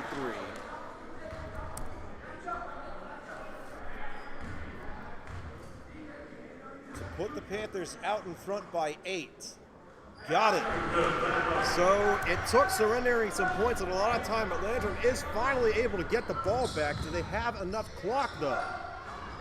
And that might do it. 3-pointer missed by Isaiah Washington, and yeah, Banks Atkins just standing there. Under 10 seconds to go. Chapman well on their way to a victory here. Miles Carter looking around, and that's going to do it. He'll just run out the clock. And that is the ball game. Chapman survives Landrum 71-63 to end what has been a sensational day of basketball. Lots of points scored in the first day of this Battle at the Border tournament. Don't forget to tune in tomorrow and Wednesday. Got 4 more games on each of those days. Note that we will be Again, we are still splitting the channels up a little bit to see if one consistently gets more views than the other. We're going to stream the first 2 games tomorrow, the 10 a.m. game and the 12:30 p.m. game on Chapman's YouTube channel, and then the 2 afternoon games, the 3 p.m. game and the 5:30 p.m. game on Landrum's channel. Hope to see you there. Make sure you subscribe to both the Chapman High School and Landrum High School athletics pages, and make sure you turn on notifications so you'll be notified every time we go live for a new event. And we hope to see you here